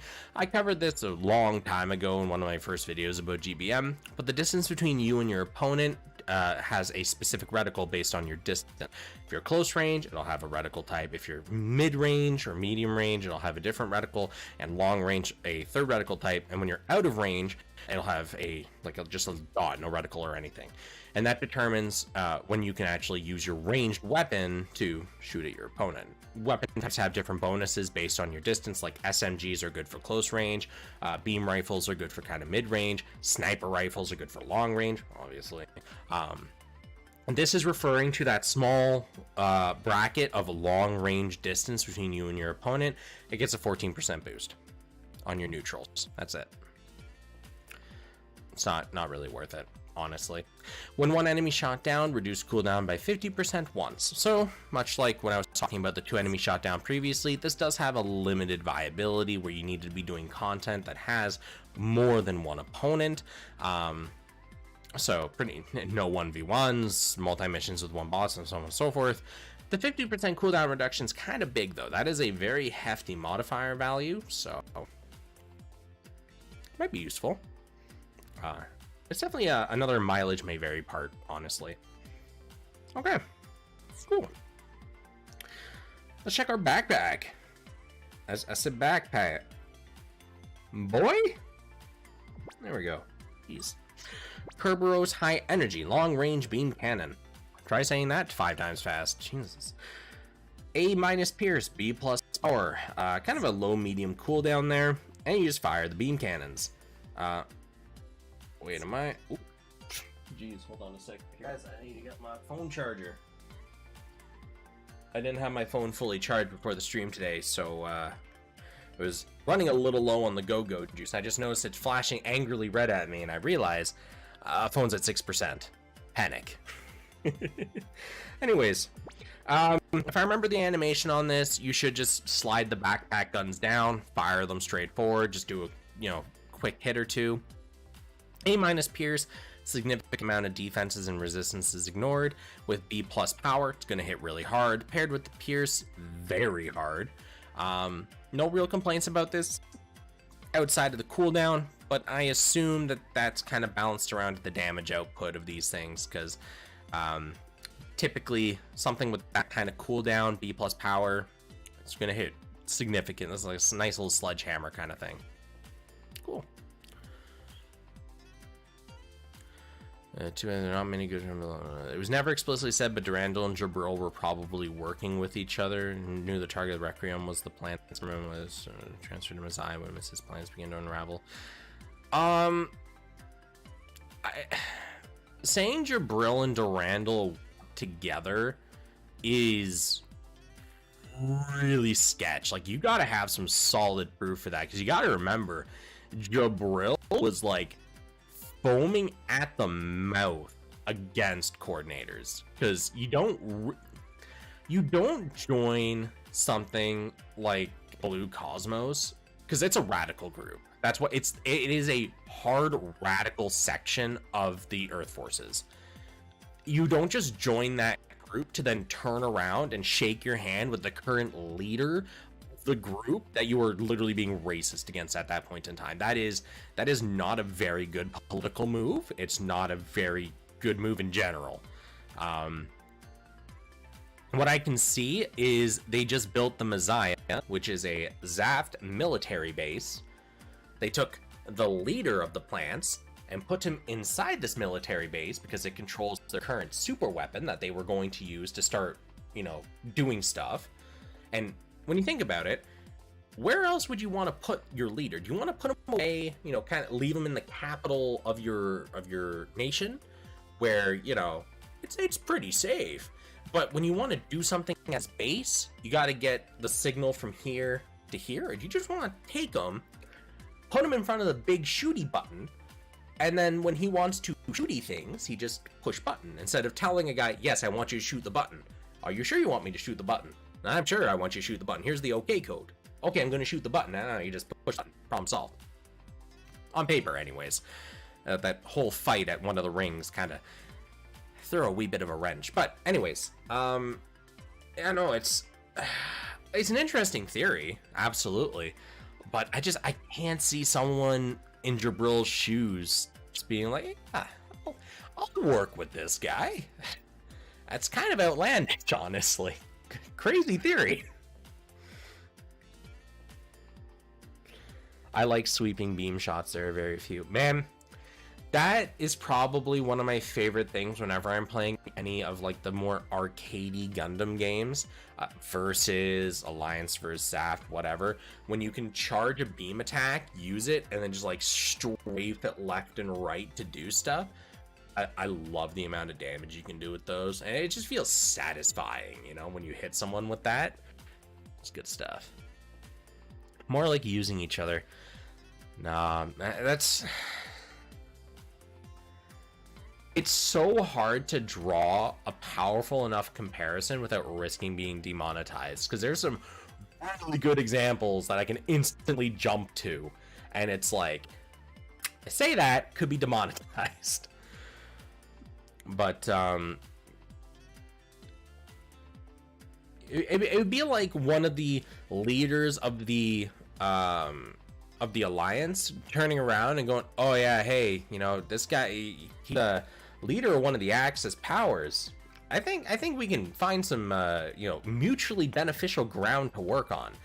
Not only are they doing one of the most reprehensible things in your mind that they can possibly be doing, so interesting enough to even think about this kind of alliance to begin with, but everyone on your side of the board will immediately crucify you if they find out. And then on the other side of the board, literally in the same boat, you are like their number one enemy right now, and all of their allies will crucify them if they find out. You're putting yourself at such a high risk for such a low potential payout. It just doesn't make sense, right? Don't forget, the only reason half the secrets got shared from Earth Alliance to Xant during the events of Seed and Destiny were because of like a chaotic neutral actor, right? Jabril, that man could barely tie his own shoes, let alone do anything useful in the war. Let's be real. But like, I just can't see it. That's just so antithetical to everything Jabril believed in, to just like turn around and shake hands with Durandal under the table. It's so crazy to me to think of. Again, it's a neat theory. I'm gonna need to see some real proof for that, because that's some bonkers fucking stuff you got going on in that noggin of yours, bud. Remember Crusade and Blue Cosmos, they were working with each other to reach their goals.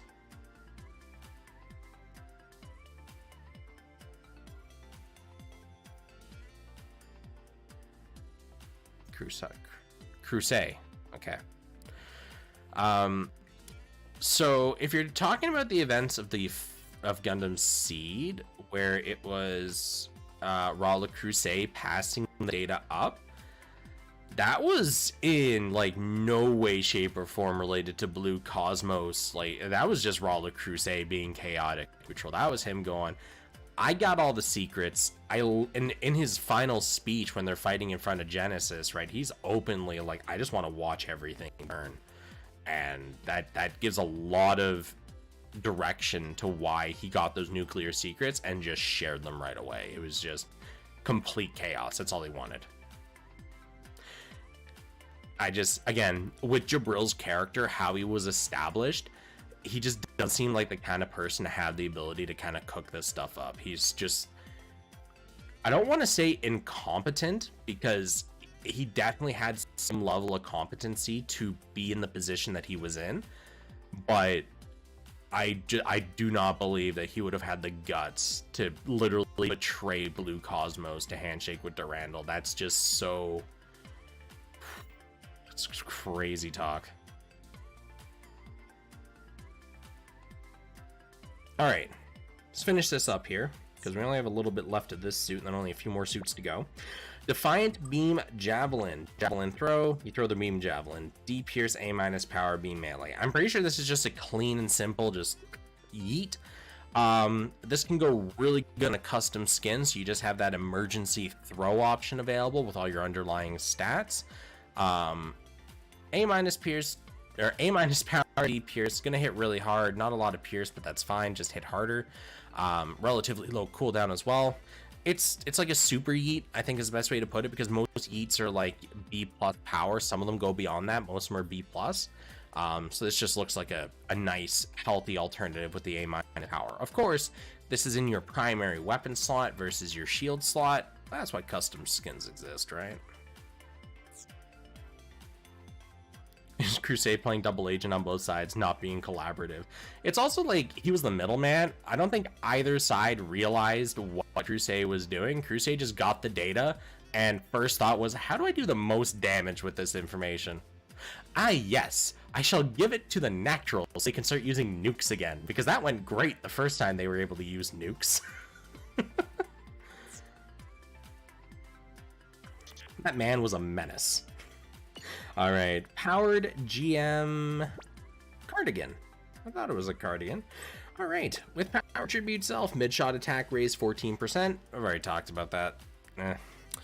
Back parts EX skill power boosted by 70%. All right, so typically we see this modifier anywhere from 30% to 50%.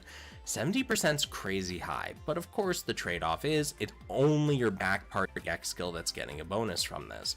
It's not a limited, not a Sokai. I would say that's actually a very healthy second trait to get. Very healthy. The first trait's a complete write-off, but that second one's nice. Because when you think about it, in this equivalent part pool, you would probably need to find a couple of parts. One that has an EX skill power boost of 30%, and another one that has 40%. And 40% EX skill power boosts in this bracket are very, very rare. So you're probably looking at 2 to 3 parts to equivalent to that one trait. Food for thought.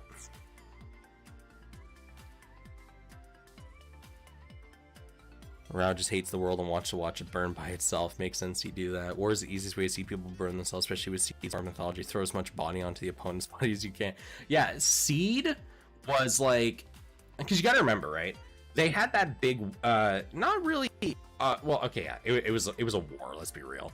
And then they wrote, you know, all the treaties into effect and stuff.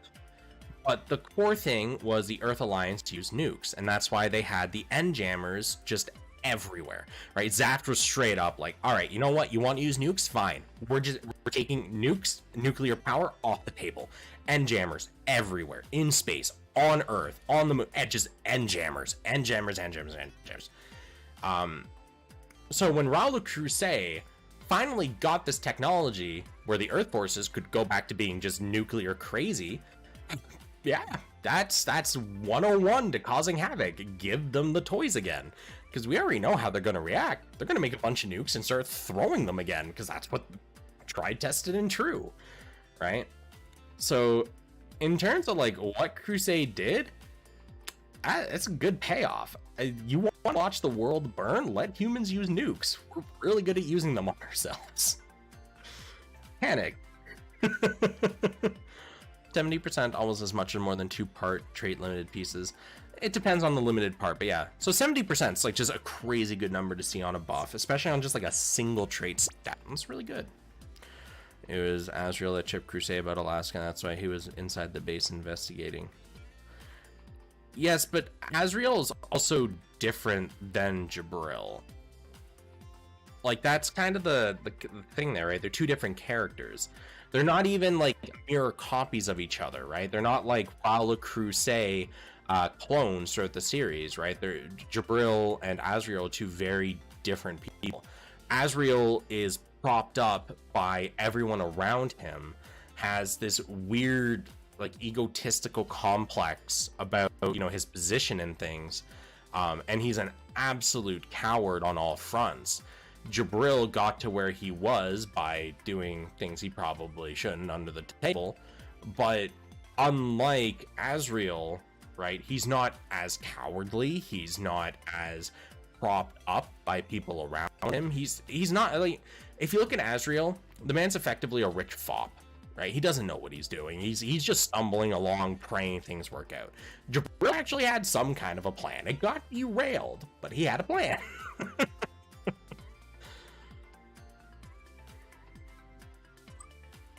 We're equivalent it to like anime terms. Azrael is like that rich noble that's always like in the story that exists to do nothing but, you know, laugh down at the main character or some commoner or some crap to create this like animosity. And then Jabril is like a person in a position of power, like a duke or something, that's like, oh yeah, I've actually planned ahead quite a bit, right? Yeah, they're both evil. They're both, you know, probably doing under the table deals. But one of them's completely worthless, and the other one actually has some kind of value to them. But was his plan as good as the Destiny plan? Dude, the Destiny plan was... that was some next level stuff, man. That was... Alright, back to this. The Power GM Cardigan Torso.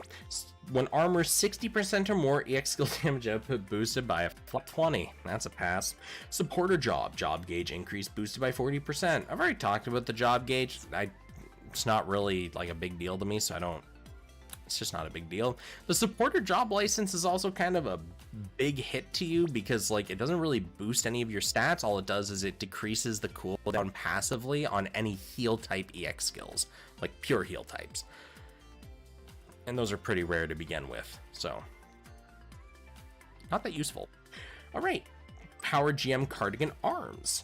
A Pierce C Power 11 magazine. Quite unfortunately, with the vast amount of magazine skills that we have in this game, C Power is a complete waste of time, honestly. If it doesn't have at least S Power, or S Pierce, sorry, you know, it's either you got S Pierce or you're at least B Power. Otherwise, just like pack it up and go home, man. There's just like 40 other options.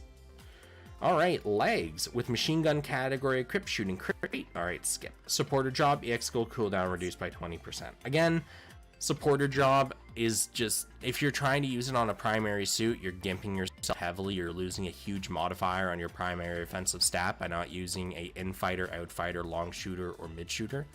So, yeah, no.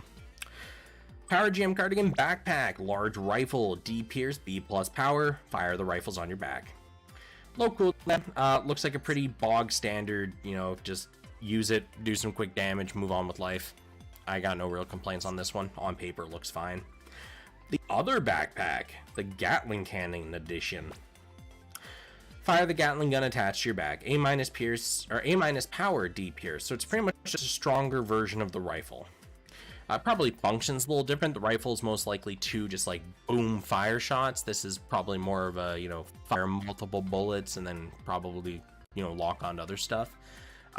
So I'd have to see the animations to really know, you know, be 100% sure. But I would assume that's kind of how they work at the end of the day. Probably the same damage output, really. So it's your flavor. Do you want rifles or Gatlings? Do you want to be heavy arms or just a quick bomber?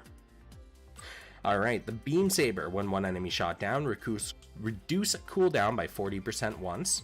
I've already talked about this. Melee attack down 20%, enemy EX skill damage plus 30%.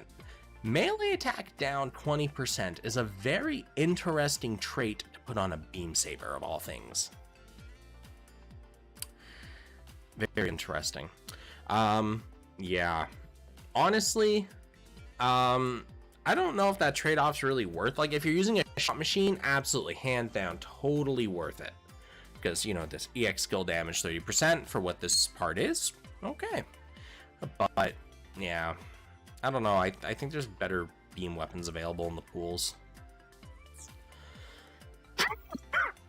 When that back is a better DACA than the recent Heavy Arms EW back. Ain't that the truth, though? Ain't that the truth? Alright. And lastly, our Beam Machine Gun. Cute. When C power is over 150,000, very easy to do. This, like, that's not even a challenge. Special shot crit. Alright, moving right along. With machine gun category equipped, shooting damage output boosted by a flat 800. Okay. So normally, when something's boosted by a flat number, pretty bad. But this is an SMG. It shoots a lot of bullets very quickly. 800 flat damage added on to every bullet? Ooh. That's actually like a viable threat. Something to keep in mind, right? Some of the beefiest parts in this game are like 8,000 armor. Probably a little higher than that, but in like 8,000 to 10,000, kind of in that bracket, right? If you're shooting this SMG at them, and let's say your attack damage is just like so low, right? You can't do damage. This just adds 800 every shot. It's just like a flat damage boost. And to my recollection, this isn't affected by like defense or resistance, right? This is 800 damage tacked onto everything. That's okay.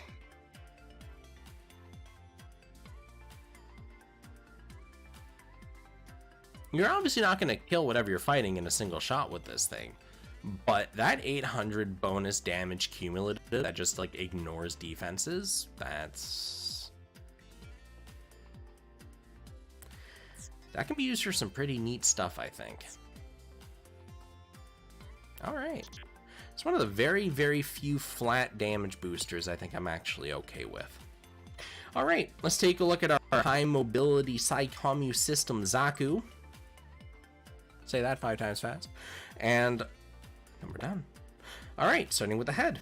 Middle shooter job, EX skill power boosted by 25%. Middle shooter job, dime a dozen, no problem. 25% EX skill power boost, very healthy for this part. With speed attribute, enemy EX skill damage plus 25%. So this is what I was talking about when I was talking about the two different sides of the battle formula, right? The first one, EX skill power boost by 20%, you know, goes on one side. EX skill damage plus 25% goes on the other side, and it gives you more than the sum of its parts. Cool. Requirements are middle shooter job, like I said, dime a dozen, not even a problem.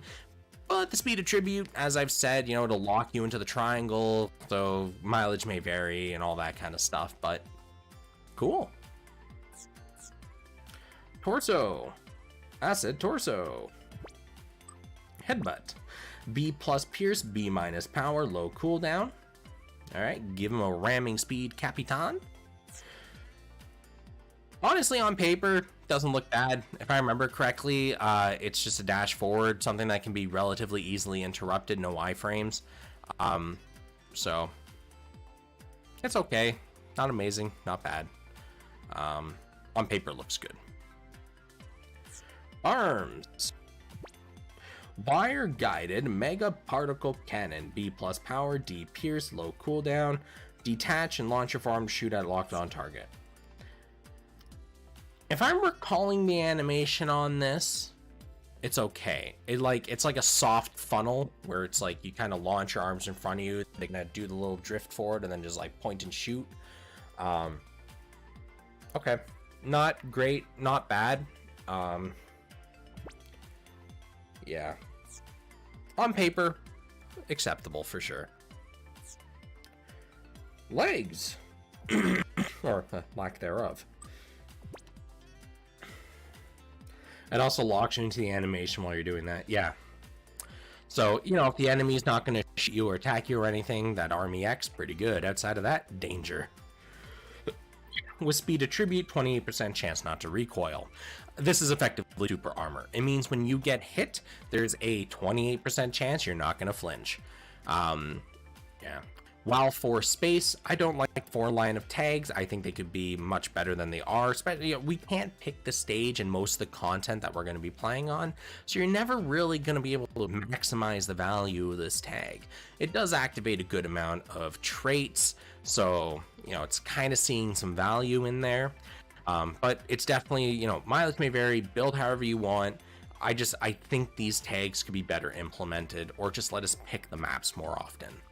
EX skill cooldown gets reduced by 20% if you have 4 space. Honestly, I don't think it's worth it just for that second trait alone. The 20% EX skill cooldown reduction is good for what this part is, but the requirement does require kind of a little bit of self-kneecapping going on.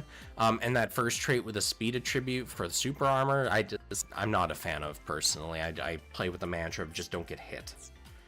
Don't need super armor if you don't take damage. And lastly, our backpack. Before 60 seconds pass, long shot attack raise 14%. I've already talked about that. When in space category, so for space, right, means when you have the 4 space active, but in space category means the map type you're on has space, which would then also activate the 4 space tags actual buff, which is 5% to everything instead of 3% to everything. So when you're in a space category map, squad shooting power plus 30%. So if you do happen to fluke into a map where you are in a space category, everyone just gets that 30% boost. These squad buffs are really, really good because it allows you to effectively extend your primary suit's buffs from just the parts you have to now your support suits. So instead of just having 8 parts with potentially 2 traits each, 16 potential buffs on your suit, you can now spread this to your allied suits, which also have their own 8 slots.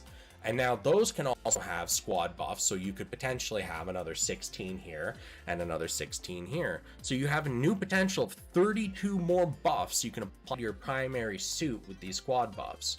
So these are really good. This one has a little bit of a heavy restriction on it, so, but yeah, not terrible. The first trait's also just not amazing either. Okay, but that we're done. Bless. Nice. Honestly, kind of a neat patch. Lots of really cool stuff got added in. We've seen some kind of interesting stuff with the new Sokai suit. Nothing super amazing or whatnot, but, you know, is what it is. For anyone that was just here for the GBM stuff, I'm effectively finished that. I do want to talk about some other games briefly before I wrap up, like I normally do. So I'll be doing that for like maybe 5 or 10 minutes after. But if you were just here for the GBM stuff, thanks for tuning in and hanging out. As always, I'll see you in a couple of weeks for the next content drop, or potentially sooner if they decide to slide into those DMs with some, you know, hot drop item or something. So, yeah. Anyways, for those that are here for just kind of a general post-GBM and other game chat stuff, let's talk other stuff. So, I did mention GBF. Yeah, so if you don't play Grand Blue Fantasy, before the new year, we got a Christmas stream. And in that stream, they were talking about some new content they were adding and whatnot. And roll around New Year's, we had a couple of new things added in. One of them was Bahamut with its uncapped to 250, which is huge. It's the first summon to go beyond level 200, and it's the first summon to get a orange buff text. Normally, you have your plain, like your plain black text. Once you get it to 3 stars, it becomes yellow text. And then when you get it to 4 stars, it becomes purple text. When you get it to level 150, it becomes blue, or I guess 200 becomes blue. Or it depends on the summon. It's really kind of, but then once you get it all the way up to 250, it becomes orange text. Not that it really matters. The color of the text is kind of irrelevant. It was just kind of those neat, like, oh, that's the color they chose. Anyways, one of the new mats they added into farm and all of this is Sands of Time, Sands of Eternity. Anyways, farming those has been a pain in the fucking hiney, because they have a abysmally low drop rate, and they only drop in so many raids. Grind blue fantasy though, that's what you do. The update patch we had earlier today added a new tier 5 job, which has a bunch of new collectible, because last year we got the paladin job, and they added shields to a bunch of raids. No retroactivity on those. You had to start farming them from scratch on those raids. You could only exchange for a handful of them in the shop. Most of them you had to keep doing the raids until they deigned to drop. And they've been adding more shields over time. So when they added the Mana Diver class through tier 5 and they added the Mana Fairies, we all thought it'd be the same thing. You know, you gotta grind this stuff. No, you can actually trade for these ones. Thank God. So that saved a lot of time. Beyond that, it's just adding more raids to the farming cycle because they decided to also add some new shields into the game. So for the people that haven't lucked out on the 0.001% drop chance for the shield on like half of the raids, they just went and slid in like 5 more shields into raids for people to do. It just never ends. But hey, you know what though? The game's still really fun, which is weird. Honestly, I've played that game for a long time now, and unlike FGO, which I can barely get the energy to log in for, I'm still finding a lot more fun in Grand Blue. Thinking FGO, Mana brought it up in the chat, more delays. So at the end of November last year, the company was like, oh yeah, we got the new Lost Belt chapter ready to go. We're going to release the first part in December, and then the second part in January to kind of give you guys the old 1-2. And people are sitting there like, hold on. You're telling me not only are we getting a new chapter really soon, but the second part comes out very shortly after? Now hold on, you guys typically wait like 9 months between part 1 and part 2 of these stories. This is weird. And they're sitting like, oh yeah, it's real special, guys. Alright, cool. They also refused to release new servants because they wanted to avoid story spoilers. Ooh, spooky spoilers. I can understand that though, because a lot of the time the ascensions for these characters do reveal a lot of stuff regarding the character themselves, potential story twists and whatnot, so better safe than sorry. Anyways, December rolls around. Just before Christmas, they release the new content. Cool beans. People just start beating the crap out of it. Clear it super quick. Like, I beat it, I think, in the first day. I was like 9 hours in or something. I finished it. Wasn't that bad. And we sat on our thumbs, and we waited. New Year's came and went, and we got Rasputin, one servant. New Year's servant, everyone kind of expected it. Fast forward to end of the first week of January.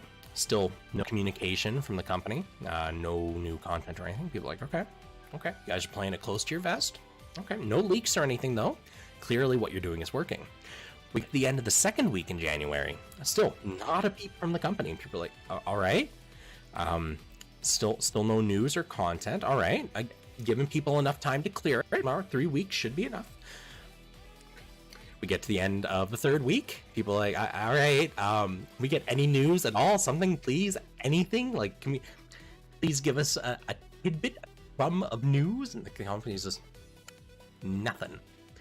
And then out of nowhere, they drop Nitocris Alter, who is a story spoiler because we haven't seen her at all in the story. We have no idea how she is at all involved in the story, but it's given some ideas because, you know, a spoiler servant with spoiler ascensions and the whole 9 yards, right?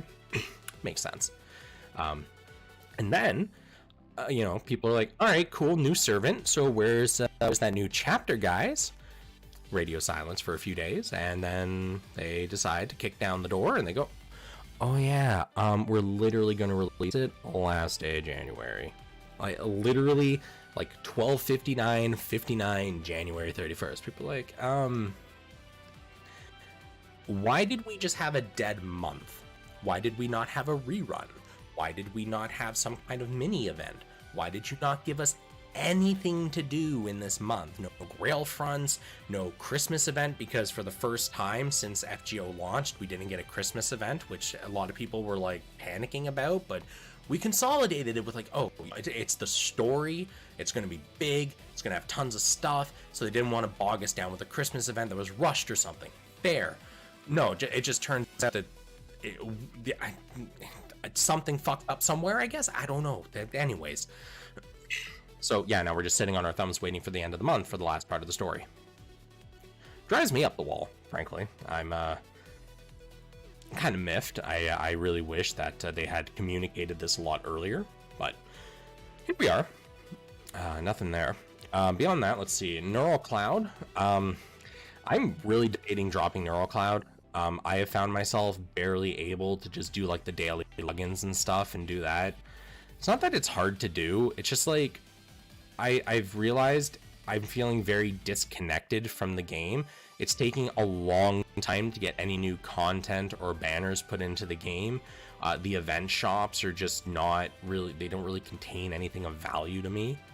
Like it's just not ideal, you know? And I just find that very meh. Beyond that,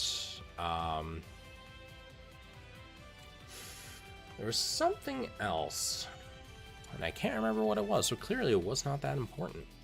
Let me double check my Steam library. Maybe it was something on Steam? No. Clearly not important enough to remember. Alright, well with that, guys, I've talked about pretty much everything I wanted to. Oh, right, GBO2. That was it. I uninstalled it once the beta ended. That's why I didn't show up in my Steam library. So, it's really telling how bad they're developing LB7. I'm not feel for the people who care. Yeah. I just hope that with FGO releasing the part 2 of LB7, we'll actually have like a dedicated Valentine's event. I will be so unbelievably mad, and a lot of other people will as well, if we get the part 2 of LB7 and they only have the first banner running for a couple of weeks, and then on Valentine's they drop the second banner and they just turn that into that Valentine's servant thing and they just skip Valentine's. The sad part is I can see them doing that, and I really hope they don't, because that will be a really bad sign for the overall health of the game. Anyways, the GBO2 PC network test. So, first day, I wasn't able to actually participate in it. Some stuff happened IRL, and I wasn't able to actually sit down and play it. For the better, apparently. From what I understood from my friends that had played it, a lot of people ran into network issues. Now, here's the thing, right? I remember bringing this up.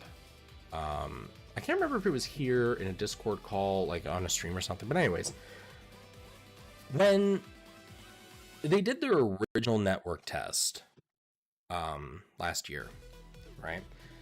They had to stop it after a very short amount of time due to networking issues. And then they took it behind closed doors for like 6 months. And then they released another beta test. It's not a good look when you immediately have networking issues after going behind closed doors for 6 months to fix networking issues. That's just not. It really got people worried about the game. Once that got resolved, though, because that did get resolved relatively quickly, I played a little bit of it, and honestly, felt really good. I had no real issues just sitting down and playing it. So here's the thing, right? GBO2, as fun as it is as a Gundam fan, it's definitely feeling a little bit like a relic of when it was originally made. If this game had originally been also released on Steam, if it had been heavily marketed, I think it could have been an absolute like cult classic hit kind of thing.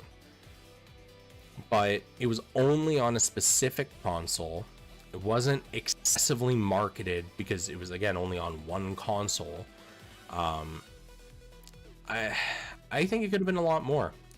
And I really, really hope, really heart of hearts here, GBO3, if they're developing it, I really hope that they do a multi-platform release at launch. I really hope they do a hard marketing campaign. Gundam Battle Operation 2 is an amazingly fun game. And I remember saying this when I did that video all those years ago, playing it on my PlayStation and just giving it the old college try. It is a lot of fun. It feels like a proper Gundam game. It feels weighty. It feels meaningful. And I love that. And I really, really hope that with any sequel they decide to make in the vein of this game, they follow the same design paradigms and they don't go more Gundam Evolution. I hope they just stick with Battle Operation. I really want them to keep following that mindset. Update the graphics, change the engine a little bit, so you know, maybe some things are a little less clunky and a little more crisp, but leave the weight, leave the you know, the feeling of piloting a giant hunk of metal, but just release on more platforms. I understand why a lot of developers are staying away from PC gaming and Steam because it's really easy to pirate on those platforms. But like, man, your player base numbers are just incomparable when you look at console versus PC. It's just not even funny. And especially these days, right? Like GBO2 is like an always online game. It doesn't matter if somebody pirates the game, you just don't validate them on your servers so they can't play online. That removes like 99% of the content to begin with. Oh no, they can do single player stuff and, you know, tutorials. Whoop-de-doo. Doesn't really matter. So GBO2, when it releases, I think will do pretty well for itself. And a lot of people that may have been hesitant will try it out. But due to the age of the game, because when you Google it, right, it shows the initial release date for it. I think that'll make a lot of people hesitant to try it, even though it's free to play. Just because the age of something like that, it's like, I don't know if I want, like, that's a lot of time to have to catch up on and all these other things. So we'll see. We'll see. That new unit is the Valentine's room, and it alters Valentine's Kamata's and CBC. So the issue with FGO using the Lost Belt servants as a Valentine's event is it'll just feel cheap. If you go back and look at all the previous Valentine events that we've had, none of them have used a story servant kind of like collaboration like that to really. It's always been like an individual servant, an event, all the chocolate and voice lines and stuff like that, right? It's always been very dedicated. For them to go, all right, so what we're going to do is we're going to just merge Lost Belt 7 Part 2 Gacha Banner 2 with Valentine's and not really have an event with it. What it says to the audience is, yeah, we really just did not plan a Valentine's event, guys. It was the best we got. And after skipping,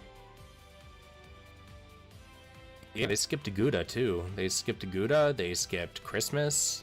They'll, you know, if they also skip Valentine's, that's just straight up like, yeah, man, we had like summer, Halloween, and that's it, man. No more writing. We're done. We're like fresh out. And that's just, whew. It may be because Lost Belt 7 has, you know, a ton of stuff in it. Maybe there was issues with the writing. I don't know. But they're not communicating that to us, so we just got to take it in stride. And unfortunately, a lot of people take, you know, it as bad news, and I can't blame them. The game is really old. We've had a lot of issues with story chapters taking longer and longer and longer to come out. We used to get story chapters like every couple of months, but now we're getting them every like year at, you know, at least. You know, we're looking at like 8 and 9 months between chapters, which is insane. Right? There's very few mobile games I know of that take more than 4 to 5 months for a new main story chapter to come out, right? Even if it's just like a small little thing. FGO is just ridiculous. Speaking Gundam Evolution, I hear that is dead in all but Japan servers. Depends on who you talk to, but that's kind of what I heard. If you want to meaningfully play Gundam Evolution, you have to play on the Japanese servers because it's where most of the population's at right now. But that opens its own can of worms because from what I've heard, I can't validate this or anything, just what I've heard, a lot of the Japanese players are reporting the foreign players that are joining their servers because you're not speaking the language. Any bad plays, they just chalk it up to foreigners and just report you. I can't validate any of those things, but I know from experience playing games like Dota, playing games like Battlefield, as soon as you go into a very team-oriented game and you do not speak the language, you get dunked on very quick, very hard. So I wouldn't be too surprised, but yeah. Anyways, I'm gonna wrap up, guys. We've been going for 2 hours and 15 minutes. Lovely. Yeah, good fun. I will probably see all you guys in a couple of weeks for the next GBM stream, maybe sooner. Yeah, I'll see what happens. Maybe I'll find something worth streaming between now and then. Thanks for tuning in as always, guys. Been fun chatting and whatnot. Peace out. See you in the next one.